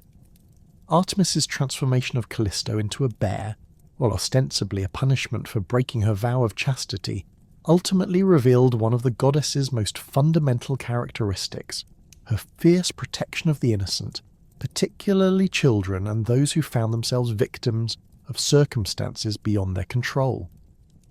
The bear form that Callisto assumed allowed her to survive in the wilderness, while retaining enough of her human consciousness to care for her son Arcus when he was born, demonstrating that even Artemis's punishments could contain elements of mercy when the transgression involved deception rather than willful violation. This protective aspect of Artemis's nature extended far beyond her personal followers to encompass all children and young creatures who faced danger or abandonment. Her role as Kuratrophos, the divine child nurturer, manifested in countless interventions, where she provided protection, guidance, and sustenance to infants and children whose parents had died, abandoned them, or proved incapable of providing adequate care. Unlike other deities who might intervene sporadically or according to personal whim, Artemis maintained a systematic vigilance over vulnerable young lives that reflected her understanding of childhood as a sacred state requiring divine protection. The goddess's protective instincts operated according to principles that prioritized innocence and helplessness over social status or family connections. Abandoned infants left to die on mountainsides would find themselves nursed by wild animals that had been touched by Artemis's influence, with bears, deer, and even wolves providing milk and warmth that kept the children alive until human rescue could be arranged. These miraculous survivals were not random acts of divine favour, but deliberate interventions by a goddess who considered the protection of innocent life to be among her most important responsibilities.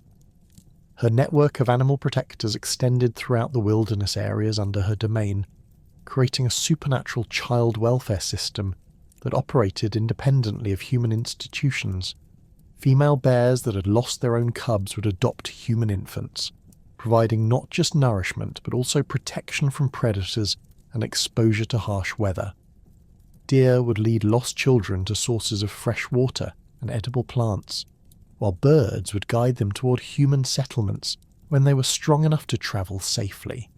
The transformation of these protective relationships often involved permanent changes in the animal's behaviour that reflected Artemis's direct intervention in their natural instincts.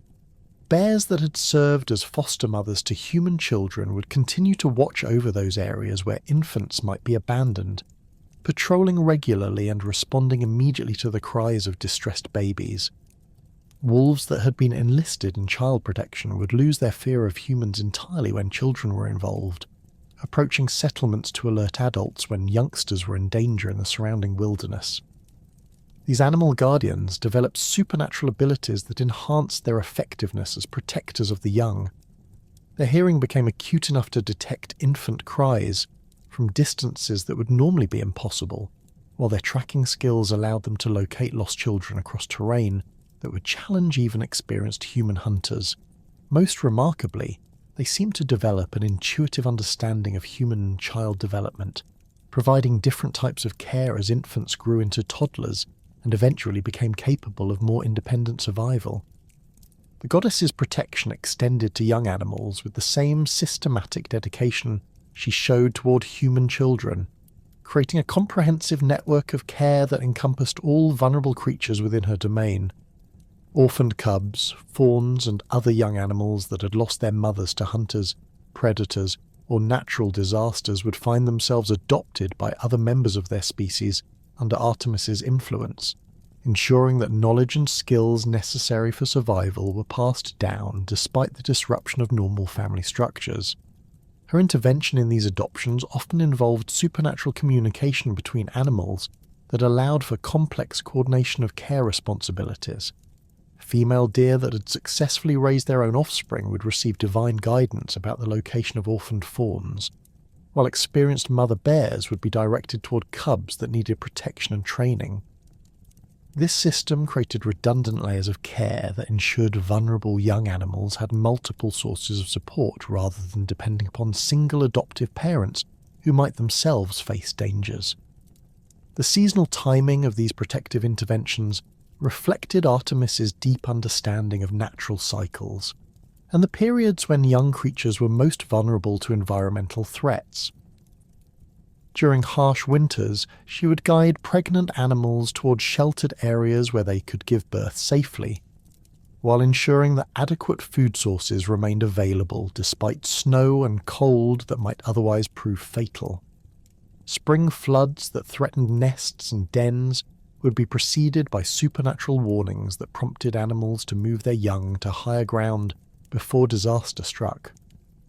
Her protection of human children involved more complex considerations that required balancing divine intervention with respect for mortal autonomy and the natural development of human societies. Direct miraculous rescue was reserved for situations where children faced immediate mortal danger through no fault of their own, while more subtle forms of assistance were provided to help families and communities develop their own capacity for child protection and care. The goddess's influence on midwifery and childbirth practices represented one of her most important contributions to child welfare, as her divine guidance helped mortal women develop techniques and knowledge that reduced infant mortality and improved maternal survival rates.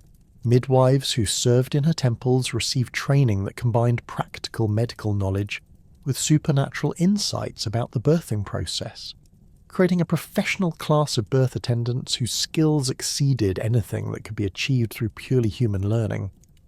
These temple-trained midwives carried silver amulets blessed by Artemis that provided protection against the supernatural dangers that could threaten both mothers and infants during the vulnerable period surrounding birth.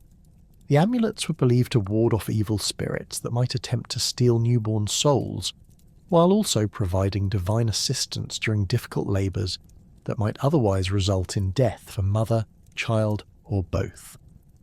The training provided to these sacred midwives included detailed knowledge of herbal remedies that could ease labour pains, prevent excessive bleeding, and treat infections that commonly threatened new mothers.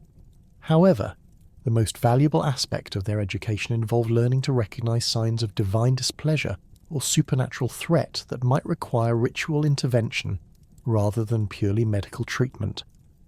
Births that occurred during eclipses, unusual weather patterns, or other ominous circumstances required special protocols that combined medical care with religious observances designed to protect both mother and child from supernatural harm. The goddess's temples served as sanctuaries where pregnant women could seek refuge during times of war, famine, or other social upheavals that threatened the safety of expectant mothers and their unborn children. These sacred spaces provided not just physical protection, but also access to the specialized care and divine blessing that could ensure successful births even under the most challenging circumstances. Women who gave birth within temple precincts were considered to be under Artemis's direct protection, making their children sacred to the goddess and ensuring continued divine interest in their welfare throughout their lives. The ritual of Actaeon represented perhaps the most systematic expression of Artemis's role as protector and guide for young girls transitioning from childhood to womanhood, creating a structured process that prepared them for adult responsibilities while maintaining their connection to the goddess's protective influence. Young girls between the ages of 5 and 10 were selected to serve as Arctoi, or little bears, in Artemis's temples, where they would spend periods ranging from several months to several years learning skills and receiving training that would serve them throughout their adult lives. The selection process for Actaeon involved careful evaluation of candidates' physical health, intellectual capacity, and spiritual readiness for the demanding training they would receive. Girls chosen for this honour typically came from families that had demonstrated particular devotion to Artemis, though exceptional candidates from less religiously connected backgrounds could also be selected based on their individual qualities and potential for benefiting from the experience. The bear symbolism that gave these young servants their name reflected multiple aspects of Artemis's divine nature and the qualities she sought to develop in the girls under her care. Bears were known for their fierce protection of their young, their ability to survive in harsh wilderness conditions, and their combination of gentleness with potential for devastating violence when threatened. These characteristics served as models for the type of womanhood that Artemis encouraged: strong, independent, protective of family and community, and capable of defending themselves and others when necessary. The daily routine for Arctoi involved a carefully structured combination of physical training, domestic skills instruction, religious education, and exposure to the natural world that would prepare them for the full range of responsibilities they would face as adult women. Physical training included running, swimming, and basic combat skills that would enable them to protect themselves and others in dangerous situations, while domestic instruction covered cooking, weaving, herb lore, and other practical skills essential for managing households and caring for families. Religious education formed the core of their training, involving detailed instruction in the myths, rituals, and theological principles that governed Artemis worship, along with broader knowledge of the Greek pantheon and the proper relationships between mortals and gods. The girls learned to perform complex ceremonies, prepare ritual offerings, and interpret omens and signs that might indicate divine pleasure or displeasure with human behaviour. Their exposure to the natural world involved regular expeditions into wilderness areas under the supervision of experienced priestesses, where they learned to identify edible and medicinal plants, track animals, find sources of fresh water, and navigate using natural landmarks. These skills would prove valuable throughout their lives, whether they eventually lived in urban or rural settings, as they provided self-reliance and connection to the natural world that Artemis considered essential for all women under her protection. The ceremonies that marked the conclusion of Actaeon service involved ritual purification and formal recognition of the girls' transition from childhood to adolescence, along with prayers for their future welfare and continued divine protection as they prepared for marriage and adult responsibilities. The goddess's blessing was believed to provide lifelong protection against the dangers that commonly threatened women in ancient Greek society, including death in childbirth, domestic violence, and the various supernatural threats that were thought to target females specifically. The protective influence that Artemis extended over communities during times of crisis demonstrated her role as a divine guardian whose concern extended beyond individual children to encompass entire populations when they faced threats that could destroy their capacity to care for their young. Plagues that targeted children specifically would draw her immediate intervention, as she could not tolerate diseases that violated the natural order by killing the innocent, while sparing those who had lived long enough to accumulate moral responsibility for their actions. Her response to such crises typically involved a combination of direct divine intervention and guidance provided to mortal healers and community leaders about the practical measures needed to address the emergency. Plagues would be ended through her divine power, but communities would also receive detailed instructions about sanitation, quarantine procedures, and herbal treatments that would prevent future outbreaks and reduce their dependence on miraculous intervention. Famines that threatened child welfare would prompt similar comprehensive responses that addressed both immediate needs and long-term prevention strategies. Artemis would guide hunters to game animals that could provide protein for starving communities, while also directing them toward previously unknown sources of edible plants and other wild foods that could supplement inadequate agricultural production. Simultaneously, she would provide guidance about crop rotation, soil improvement, and other agricultural techniques that would reduce the likelihood of future food shortages. Military threats that endangered children and families would draw her fierce protective response, though her interventions in warfare were carefully calculated to protect the innocent without unnecessarily prolonging conflicts or causing excessive destruction. Enemy armies that threatened cities containing her temples or significant populations of her worshippers would find their progress impeded by supernatural obstacles, including sudden floods, landslides, or swarms of aggressive wild animals that made continued advance impossible. However, her military interventions were always designed to encourage negotiated settlements rather than total destruction of enemy forces, reflecting her understanding that warfare itself created conditions that endangered children and families on both sides of any conflict. Her goal was to protect the vulnerable rather than to determine the outcome of political disputes, leading to interventions that were often temporary and focused on creating opportunities for diplomatic resolution rather than military victory. The goddess's protection during these crisis periods extended to refugees and displaced populations who found themselves separated from their normal support systems and vulnerable to exploitation, disease, and starvation. Families fleeing warfare or natural disasters would discover that certain wilderness areas provided unusually abundant game, fresh water and shelter, while dangerous predators seemed to avoid regions where refugees had established temporary camps. These supernatural sanctuaries would remain safe and productive only as long as the refugees maintained proper respect for the natural environment and avoided the wasteful or destructive practices that might anger Artemis.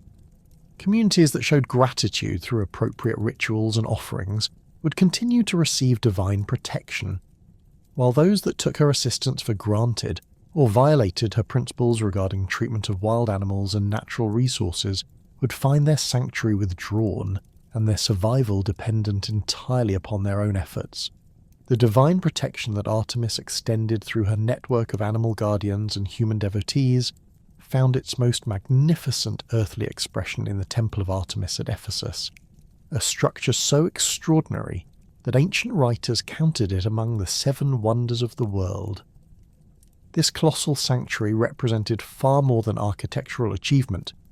It embodied the unique fusion of a Greek religious tradition with the ancient Anatolian worship practices that had honoured the great mother goddess for millennia before Greek colonists arrived on the western shores of Asia Minor. The temple's origins trace back to the 8th century BC, when Greek settlers encountered an already ancient cult centred around a powerful female deity known locally as Cybele, or the Anatolian Mother.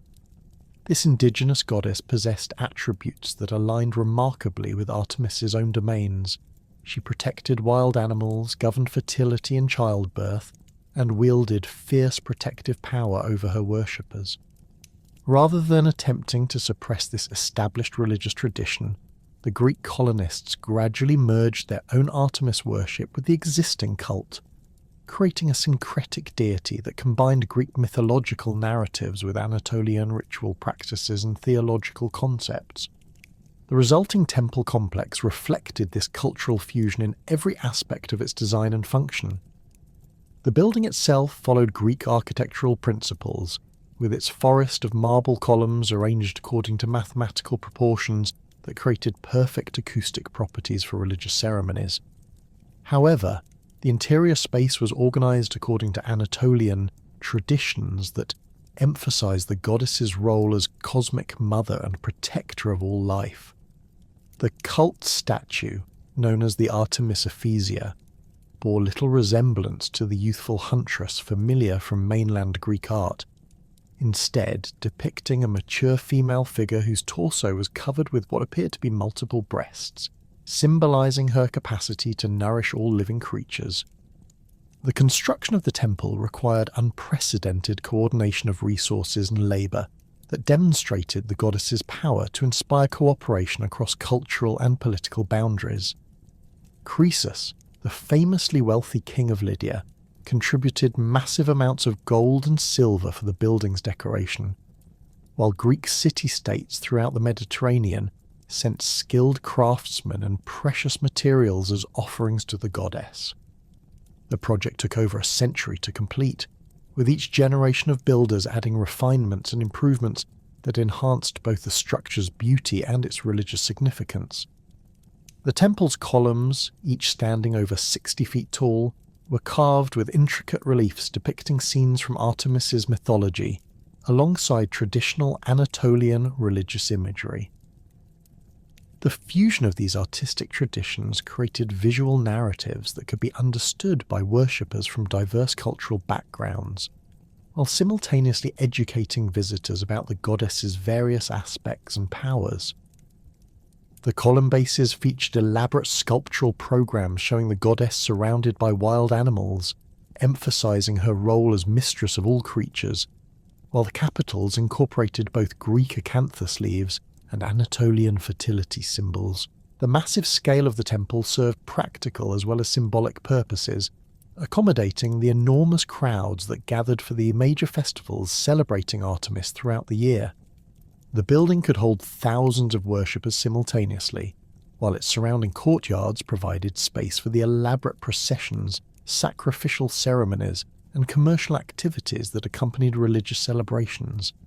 The acoustic properties of the space were carefully calculated to ensure that ritual chants and prayers could be heard clearly throughout the complex, creating a unified worship experience for participants regardless of their position within the crowds. The temple's economic significance extended far beyond its religious functions, as it served as a major banking institution and commercial centre that facilitated trade throughout the eastern Mediterranean. The goddess's reputation for protecting honest merchants and punishing those who violated commercial agreements made her temple a trusted location for storing valuable goods and conducting complex financial transactions. Merchants from across the known world deposited precious metals, exotic goods, and important documents within the temple's secure vaults, paying fees that helped fund the elaborate religious ceremonies and maintenance of the massive structure. The Artemisia festival, celebrated annually at Ephesus during the spring month of Artemisios, represented the most spectacular religious celebration in the ancient world, drawing pilgrims from across the Mediterranean who came to witness ceremonies that combined Greek theatrical traditions with Anatolian mystery religion practices. The festival lasted for an entire month, with different events scheduled according to lunar phases that corresponded to various aspects of the goddess's divine nature. The celebrations began with purification rituals that prepared participants for direct contact with divine power, followed by elaborate processions that displayed the wealth and devotion of the goddess's worshippers.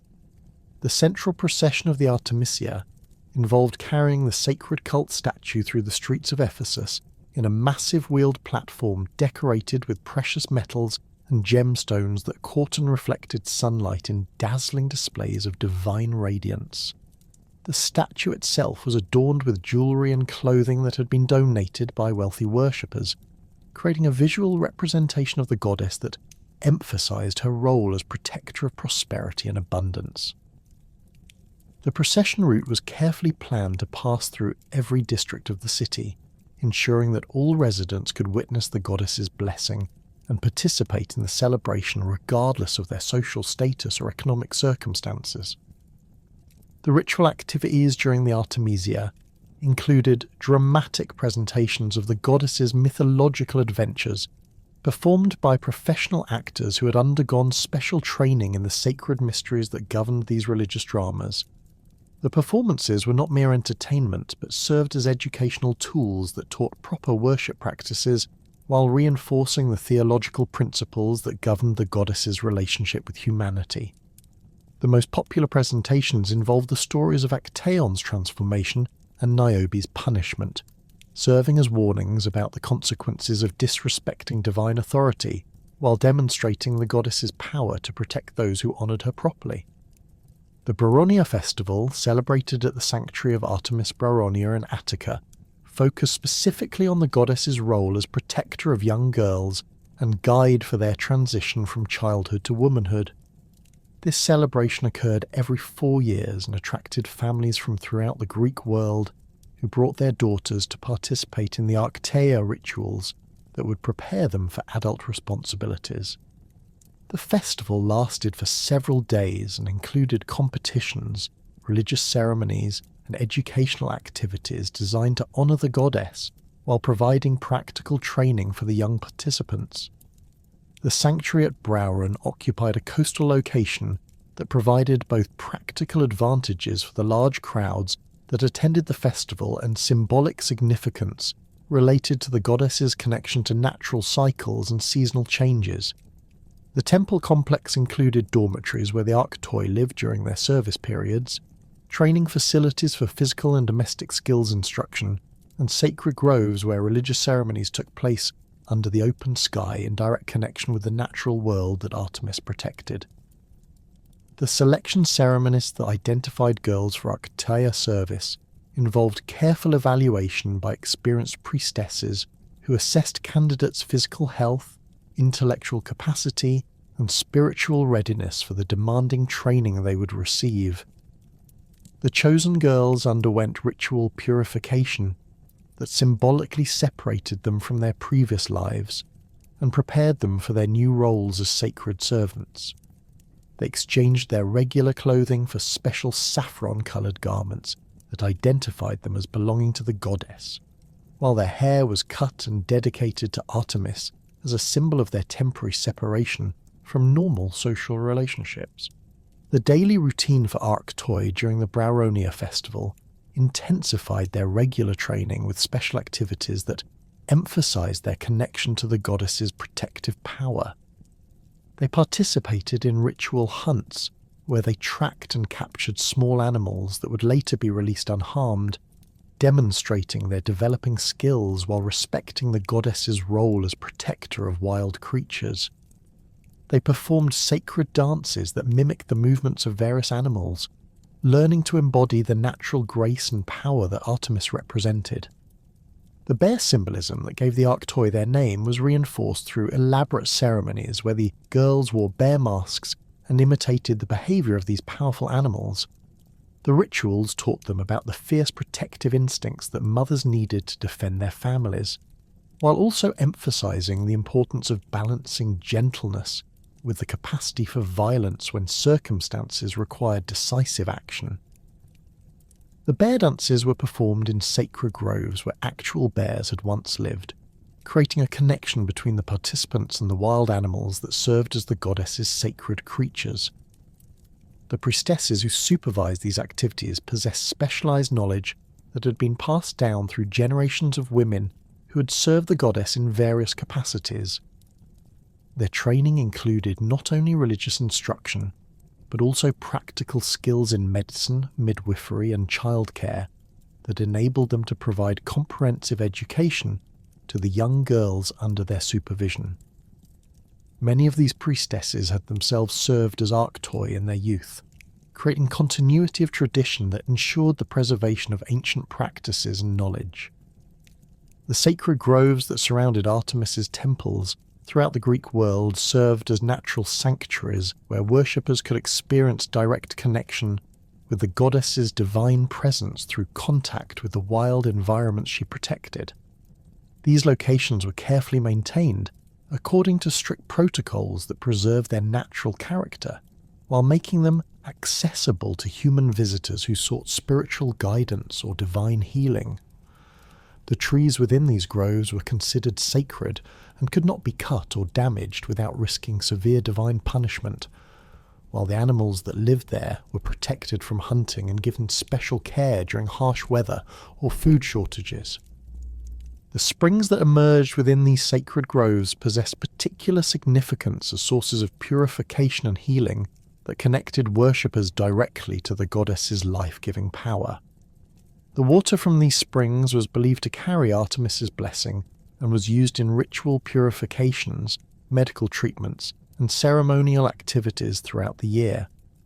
Pregnant women would bathe in these sacred waters to ensure safe delivery, while new mothers would bring their infants for blessing ceremonies that placed the children under the goddess's permanent protection. The healing properties attributed to these sacred springs reflected the goddess's role as divine physician and protector of health, particularly for women and children who faced the special dangers associated with childbirth and early childhood diseases. The water was collected in special silver vessels and distributed to communities that lacked direct access to sacred groves, extending the goddess's healing power to urban areas where natural springs might not be available. The transportation and distribution of this sacred water required elaborate rituals that maintained its spiritual potency, while ensuring that it reached those who needed divine assistance. The natural amphitheatres that formed in many sacred groves provided perfect settings for religious ceremonies that combined worship with education about the goddess's role in protecting the natural world. These outdoor spaces could accommodate large crowds while maintaining the intimate connection with nature that was essential for proper Artemis worship. The acoustic properties of these natural formations allowed priests and priestesses to deliver religious instruction that could be heard clearly throughout the assembled congregation, while the forest setting reinforced the theological messages about the goddess's dominion over wild places and creatures. The seasonal festivals celebrated in these grove sanctuaries followed agricultural and lunar calendars that aligned human religious activities with the natural cycles that governed plant and animal life. Spring celebrations focused on new growth and fertility, with ceremonies that blessed crops and livestock, while seeking the goddess's protection for the coming growing season. Summer festivals emphasize the abundance of the natural world and the goddess's role in maintaining the balance between human needs and environmental preservation. Autumn celebrations involve Thanksgiving ceremonies that acknowledge the goddess's generosity in providing successful harvests, while also preparing for the challenges of winter through rituals that sought continued divine protection during the harsh months ahead. Winter festivals emphasize the goddess's role as protector during times of scarcity and danger, with ceremonies that reinforced community solidarity and mutual support while maintaining hope for the return of spring abundance. The initiation ceremonies that prepared young priestesses for service in these sacred locations involved extended periods of solitary meditation and study in wilderness settings where candidates learned to recognize the subtle signs of divine presence in natural phenomena. The training required them to develop sensitivity to changes in weather patterns, animal behavior, and plant growth that might indicate the goddess's pleasure or displeasure with human activities. This education created a professional class of religious specialists who could serve as intermediaries between the divine and human worlds, interpreting natural events and providing guidance about proper relationships with the supernatural forces that governed human existence. These initiation ceremonies created a foundation of artistic and literary tradition that would influence depictions of Artemis for centuries to come. The detailed observations these women made of natural phenomena and divine manifestations provided source material for artists and writers who sought to capture the goddess's complex nature in visual and literary forms. Their accounts of mysterious lights appearing in sacred groves, unusual animal behavior during religious festivals, and the goddess's supposed physical manifestations during moments of crisis became standard elements in artistic representations that emphasized her supernatural power and connection to the natural world. The earliest artistic depictions of Artemis appeared on geometric period pottery from the 8th century BC, where she was represented as a stylized female figure accompanied by deer and other wild animals. These primitive images established iconographic elements that would persist throughout antiquity: the bow and arrows that identified her as divine huntress, the short tunic that allowed freedom of movement during the chase, and the crescent moon that gradually became associated with her lunar aspects. The geometric patterns that surrounded these early figures reflected the mathematical precision that ancient Greeks associated with divine order, suggesting that even in her role as goddess of wild places, Artemis represented cosmic harmony rather than chaotic natural forces. The development of black figure pottery during the 7th and 6th centuries BC allowed artists to create more detailed and narrative representations of the goddess's mythological adventures. Attic pottery workshops produced thousands of vessels decorated with scenes from her most famous stories, including the transformation of Actaeon, the punishment of Niobe's children, and her participation in the Trojan War alongside her brother Apollo. These commercial artworks served both decorative and educational purposes, bringing mythological narratives into domestic settings where they reinforced religious teachings while providing aesthetic pleasure for users who handled the vessels during daily activities. The artistic treatment of Actaeon's transformation became particularly sophisticated during this period, with painters developing visual techniques for depicting the moment of metamorphosis, when human features began changing into those of a stag. The most skilled artists showed Actaeon with partially formed antlers sprouting from his temples, while his hands began transforming into hooves, capturing the horror of the transformation in progress rather than simply showing the completed change. These images were often accompanied by detailed depictions of his hunting hounds, painted with anatomical precision that demonstrated the artist's careful observation of actual animals and their understanding of canine behavior during the hunt. The representation of Artemis herself in these transformation scenes emphasized her divine authority and merciless justice rather than any emotional response to Actaeon's fate. Artists typically depicted her as calm and composed, drawing her bow with practiced ease while maintaining the serene expression that characterized divine figures in Greek art. This artistic choice reinforced theological messages about the goddess's role as impartial enforcer of cosmic law, suggesting that her punishments reflected natural consequences rather than personal vindictiveness. Red figure pottery techniques introduced during the late 6th century BC provided even greater opportunities for artistic sophistication in depicting Artemis and her mythological adventures. The reversed colour scheme allowed painters to use fine brushwork for internal details that had been impossible with earlier black figure methods, resulting in more naturalistic representations of human anatomy, animal forms, and landscape elements. The goddess's clothing could now be shown with elaborate folds and decorative patterns, while her facial features could express subtle emotions that added psychological depth to mythological narratives.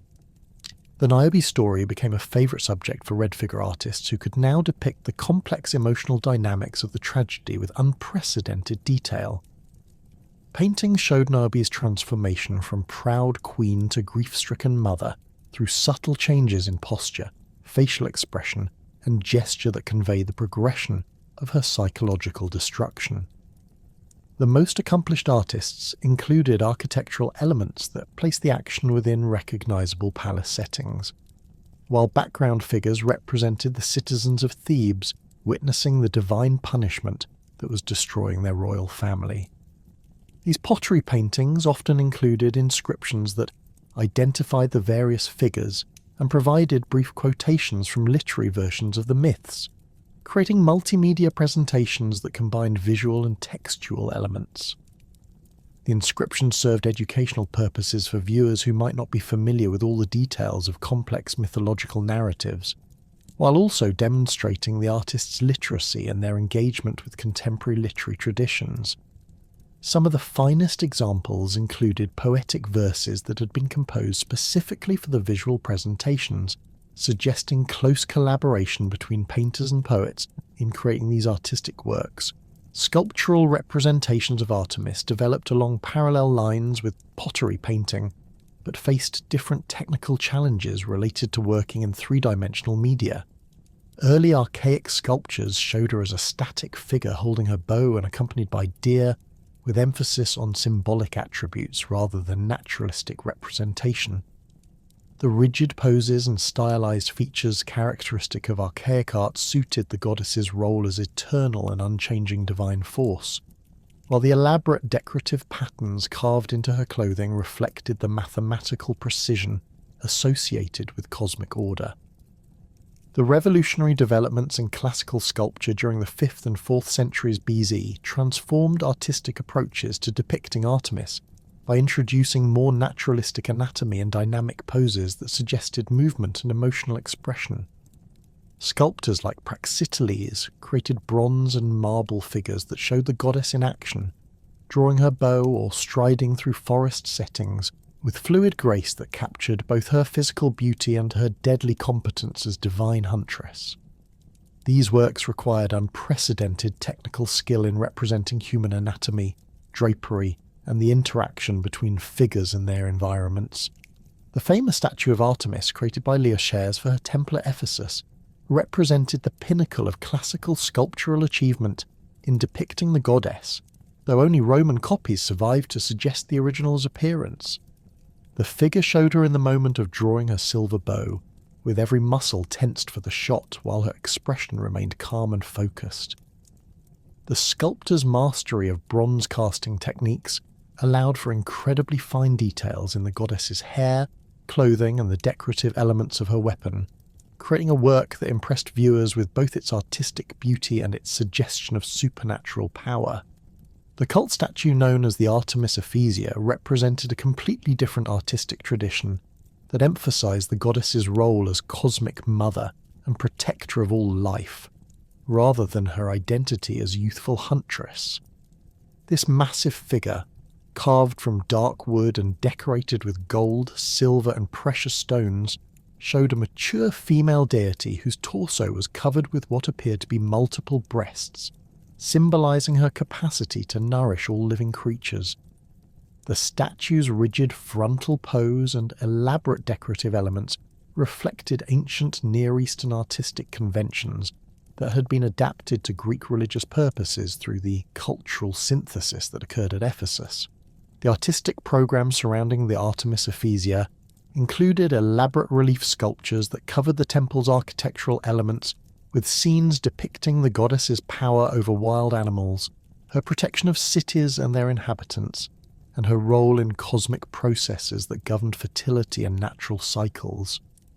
These reliefs combined Greek narrative techniques with Anatolian symbolic systems, creating visual presentations that could be understood by worshippers from diverse cultural backgrounds, while reinforcing the syncretic theology that had developed around the goddess's cult at Ephesus. Roman copies of Greek sculptures provided most of the surviving evidence for ancient artistic representations of Artemis, though these later works often modified original designs to suit Roman aesthetic preferences and religious practices. Roman artists typically emphasized the goddess's association with Diana, their own huntress deity, resulting in sculptures that stressed her role as protector of the hunt and guardian of wild animals while downplaying some of the more terrifying aspects of her personality that had been prominent in earlier Greek art. The literary tradition surrounding Artemis began with brief references in Homeric epics, but developed into sophisticated treatments in classical drama, Hellenistic poetry, and later Roman literature that explored different aspects of her complex divine nature. Homer's Iliad presented her as a powerful but somewhat petulant deity who supported the Trojans against the Greeks, while the Odyssey emphasized her role as protector of young women and punisher of those who threatened a feminine virtue. These early literary appearances established narrative patterns that later writers would elaborate and modify according to their own artistic purposes and cultural contexts. The Homeric hymn to Artemis, composed during the 7th or 6th century BC, provided the most detailed early literary portrait of the goddess by focusing on her childhood request to Zeus for eternal virginity and dominion over wild places. The hymn's narrative structure followed the goddess from her birth on Delos through her early adventures and the establishment of her major cult sites, creating a biographical framework that later writers would use as source material for more elaborate literary treatments. The poem's emphasis on her relationship with Apollo and her fierce independence established characterization elements that became standard in subsequent literature. Aeschylus incorporated Artemis into several of his tragedies as a divine force, whose demand for justice created conflicts that drove dramatic action forward. In the Oresteia trilogy, her requirement that Agamemnon sacrifice his daughter Iphigenia in exchange for favourable winds to Troy initiated the cycle of vengeance that destroyed the house of Atreus over multiple generations. The playwright's treatment emphasized the goddess's role as enforcer of cosmic law, whose demands might conflict with human moral intuitions, creating tragic situations where characters faced impossible choices between competing divine and human obligations. The Aeschylean Artemis represented divine justice as an impersonal force that operated according to principles beyond human understanding or control. Her demand for Iphigenia's sacrifice was presented not as personal vindictiveness, but as the natural consequence of Agamemnon's earlier offence against her sacred animals, demonstrating how violations of divine law created chain reactions that affected multiple generations. This theological interpretation influenced later dramatic treatments of the goddess by establishing her as a symbol of cosmic order, rather than merely another anthropomorphic deity with human-like emotions and motivations. Euripides developed more psychologically complex portrayals of Artemis that explored the emotional and social consequences of her divine nature, particularly in his Hippolytus, where she appeared as both protector and destroyer of the young man who served her faithfully. The playwright's treatment emphasized the tragic irony of divine protection that ultimately failed to save its beneficiary, while also examining the ways that conflicts between different deities could destroy innocent mortals who became caught in divine power struggles they could neither understand nor control. The Euripidean Artemis possessed greater emotional depth than her Aeschylean counterpart, showing genuine grief at Hippolytus's death while maintaining her divine dignity and authority. Her final appearance in the play provided both explanation and comfort to the dying young man, revealing the true circumstances of his destruction, while promising to establish a cult that would preserve his memory and honour his devotion. This combination of divine power with emotional engagement created a more humanized portrayal that influenced later literary treatments of the goddess. The Iphigenia at Aulis presented Artemis as a divine force whose demands created impossible moral dilemmas for human characters, while the Iphigenia among the Taurians showed her as protector of the sacrificed maiden who had been transported to safety rather than actually killed. This revision of the traditional myth reflected Euripides' interest in exploring alternative versions of familiar stories, while examining the psychological effects of divine intervention in human affairs. Ovid's Metamorphoses provided the most comprehensive literary treatment of Artemis's mythological adventures in Latin literature, presenting her stories within a vast narrative framework that connected transformation myths from throughout the Mediterranean world. The Roman poets' versions of familiar Greek myths often emphasized different aspects of the goddess's character, while adapting the stories to suit Roman cultural values and religious practices.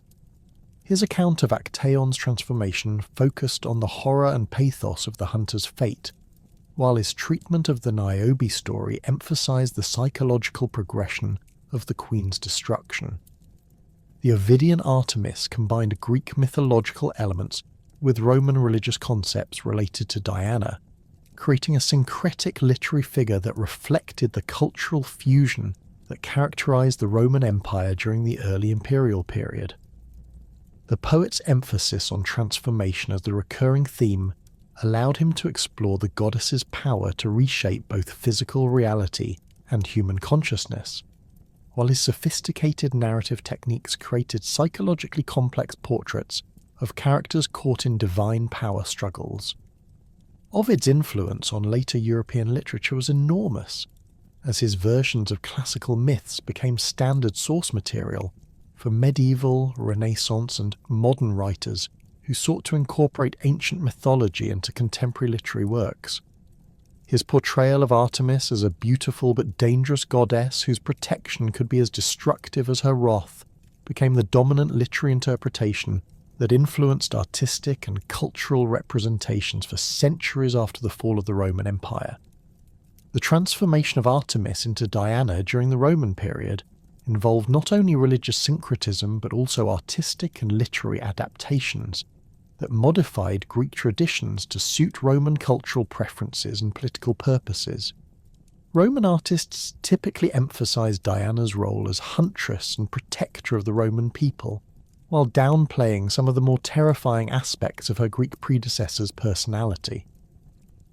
This cultural adaptation reflected broader Roman approaches to incorporating foreign religious traditions into their own cultural framework, while maintaining political control over conquered territories. The Renaissance rediscovery of classical literature and art led to renewed interest in Artemis Diana as a subject for artistic and literary treatment, though Renaissance interpretations often reflected contemporary Christian moral values rather than authentic ancient religious concepts. Artists like Titian and Rubens created paintings that used mythological subjects as opportunities to explore themes related to beauty, sexuality, and divine power, while writers incorporated classical myths into allegorical works that addressed contemporary political and religious issues. The Diana of Renaissance art typically appeared as an idealized female figure, whose nudity symbolized natural purity rather than the fierce virginity that had characterized ancient representations. These artistic interpretations reflected Renaissance humanist values that emphasized the harmony between divine and natural beauty, while often ignoring the more violent and terrifying aspects of the goddess's ancient mythology. The result was a domesticated version of the deity that served contemporary aesthetic purposes, while losing much of the religious significance that had made her worship so important in the ancient world. Modern literary treatments of Artemis have ranged from scholarly reconstructions of ancient mythology to creative reinterpretations that adapt classical stories for contemporary audiences. Writers like Rick Riordan have introduced the goddess to young adult readers through fantasy novels that present her as an active character in modern settings, while maintaining many of her traditional attributes and mythological associations. These contemporary adaptations demonstrate the continuing cultural relevance of ancient mythological figures, while adapting them to address modern concerns about gender, power, and environmental protection.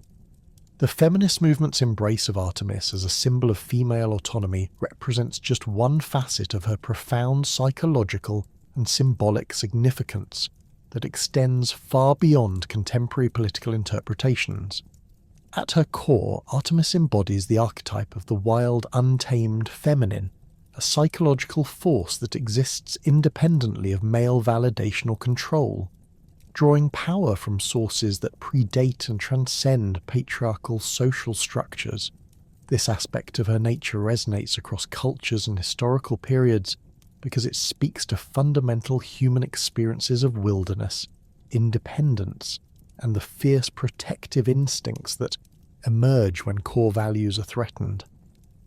The goddess's connection to natural cycles operates on multiple levels of symbolic meaning that reflect humanity's complex relationship with the rhythms of the natural world. Her association with the moon links her to the cyclical nature of feminine biology, agricultural seasons, and the eternal patterns of death and renewal that govern all life. This lunar symbolism extends beyond simple fertility associations to encompass the mysterious aspects of existence that remain hidden from ordinary consciousness. The nocturnal realm, where dreams, intuitions, and supernatural encounters occur beyond the rational control of daylight awareness. Her role as divine midwife carries profound psychological implications that connect birth trauma, maternal protection, and the dangerous transitions that mark significant life changes.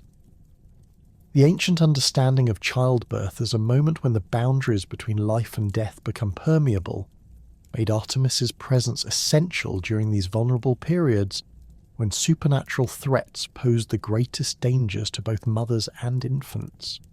Her protection during these liminal moments established her as a guide through all forms of transformation, whether physical, psychological, or spiritual.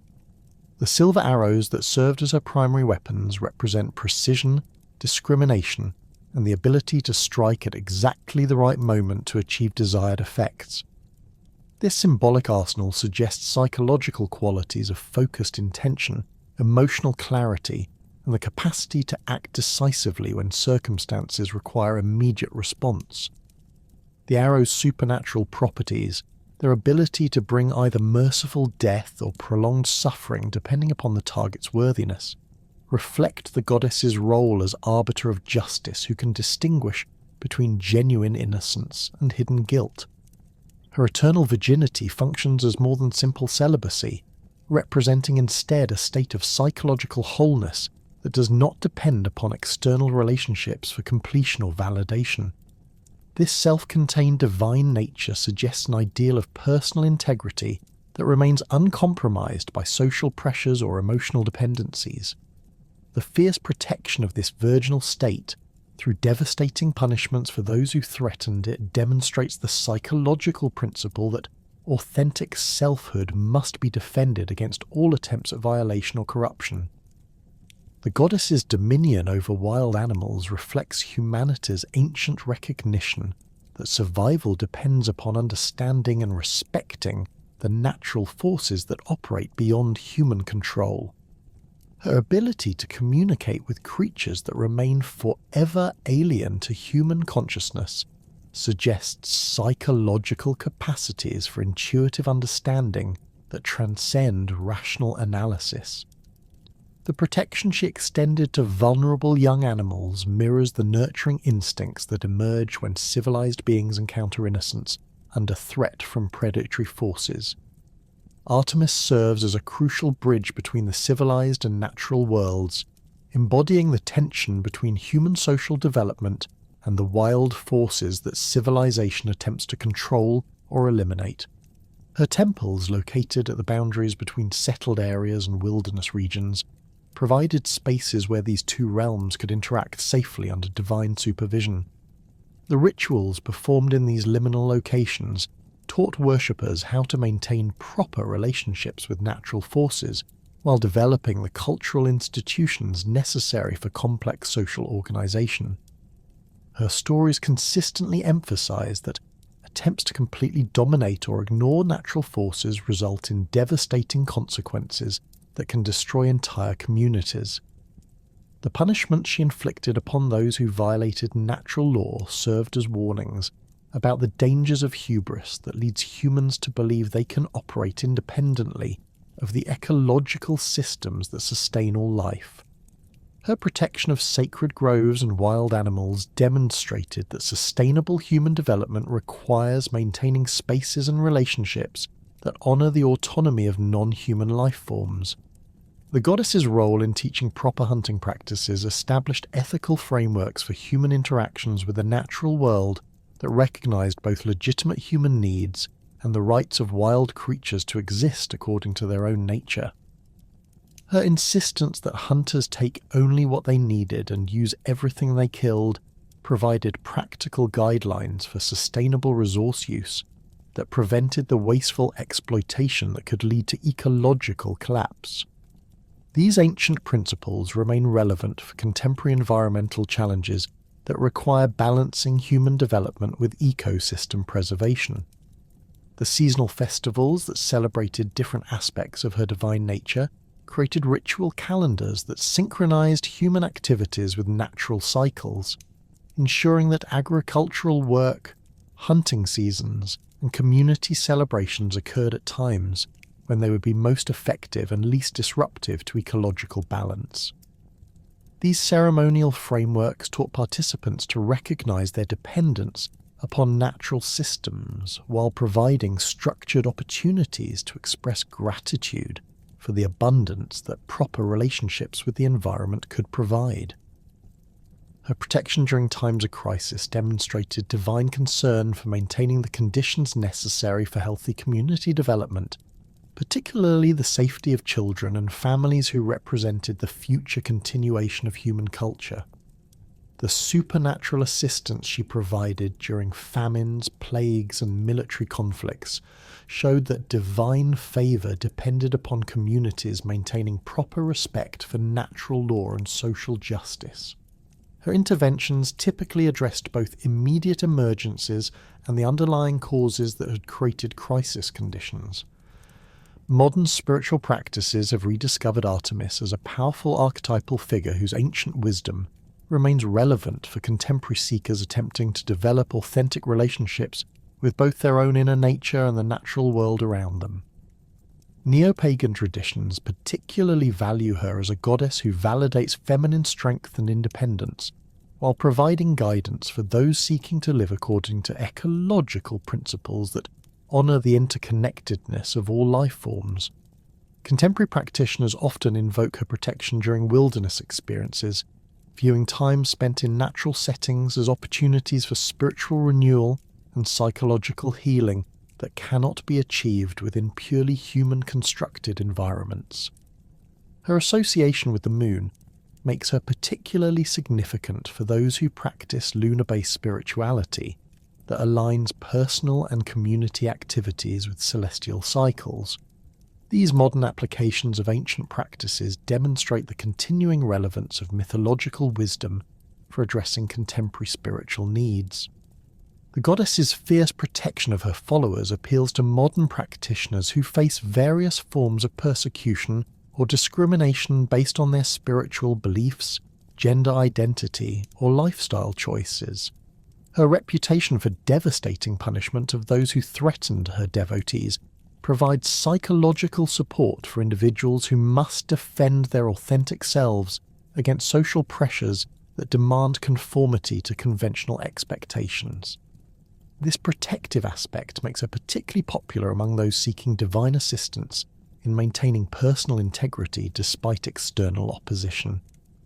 Regional variations in Artemis worship throughout the ancient Mediterranean world created diverse traditions that emphasized different aspects of her complex divine nature, while maintaining core theological principles about her role as protector of the wild and guardian of feminine autonomy.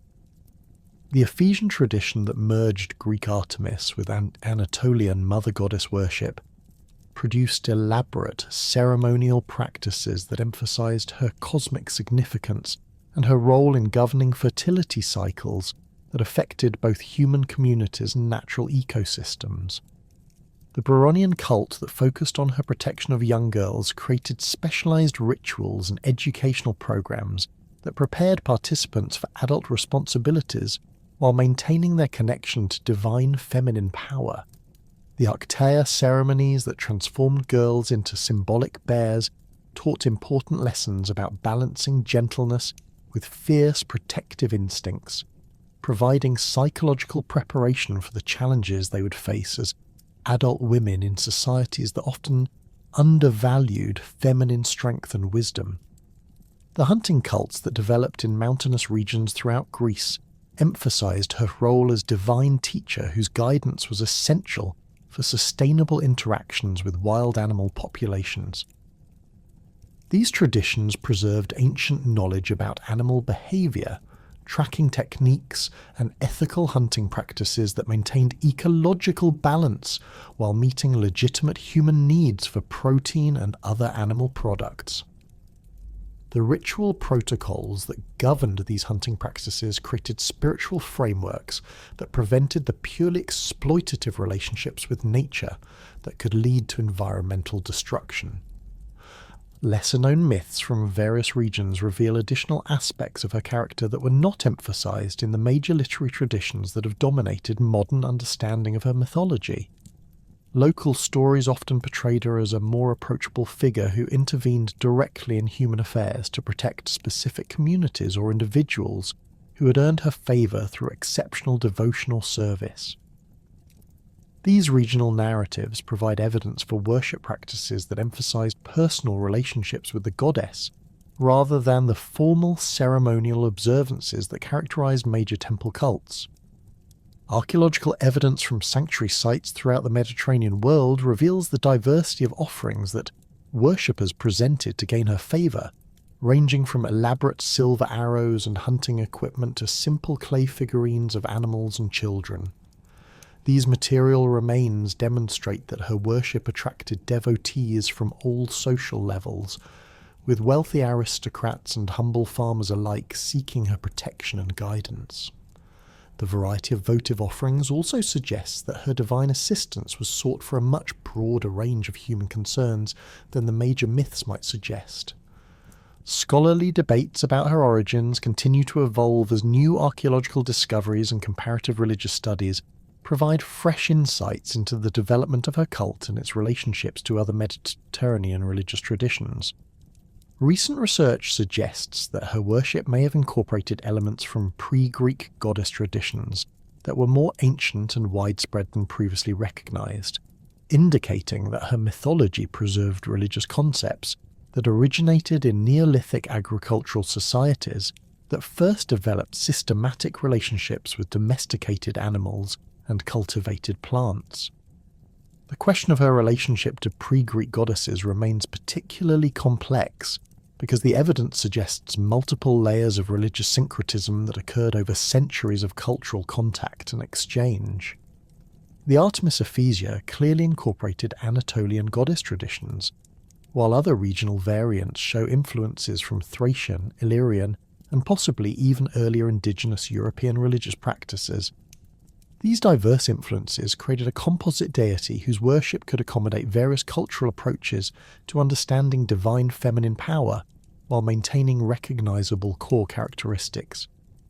Comparative studies with similar goddesses from other Indo-European cultures reveal common mythological patterns that suggest shared prehistoric religious traditions that emphasize the sacred nature of wild animals, the importance of feminine reproductive power, and the need for divine protection during dangerous life transitions. Celtic goddesses like Brigid and Germanic deities like Freyja share significant characteristics with Artemis, indicating that her mythology preserved ancient religious concepts that were once widespread throughout prehistoric Europe. The evolution of her worship from its earliest manifestations to the elaborate temple cults of the classical period demonstrates how religious traditions adapt to changing social conditions while maintaining essential theological principles. Her transformation from a relatively simple hunting goddess into a complex deity who governed lunar cycles, protected cities, and served as cosmic mother reflects the increasing sophistication of Greek religious thought as it encountered diverse cultural influences through trade, colonization, and military conquest. Modern archaeological techniques continue to reveal new information about ancient worship practices that were not preserved in literary sources, providing evidence for ritual activities and theological concepts that may have been considered too sacred for written documentation. Recent discoveries at sanctuary sites have revealed evidence for mystery religion practices that involve direct spiritual experiences of the goddess's presence, suggesting that her worship included esoteric elements that went far beyond the public ceremonies described in ancient literature. The enduring appeal of Artemis across different historical periods and cultural contexts demonstrates the universal human need for divine figures who represent the wild, untamed aspects of existence that remain forever beyond complete human control or understanding. Her mythology addresses fundamental questions about the relationship between civilization and nature, the sources of feminine power, and the price that must be paid for authentic independence in a world that often demands conformity and submission. Her stories continue to resonate because they explore timeless themes of justice, protection, and the fierce love that emerges when core values are threatened by forces that would corrupt or destroy them.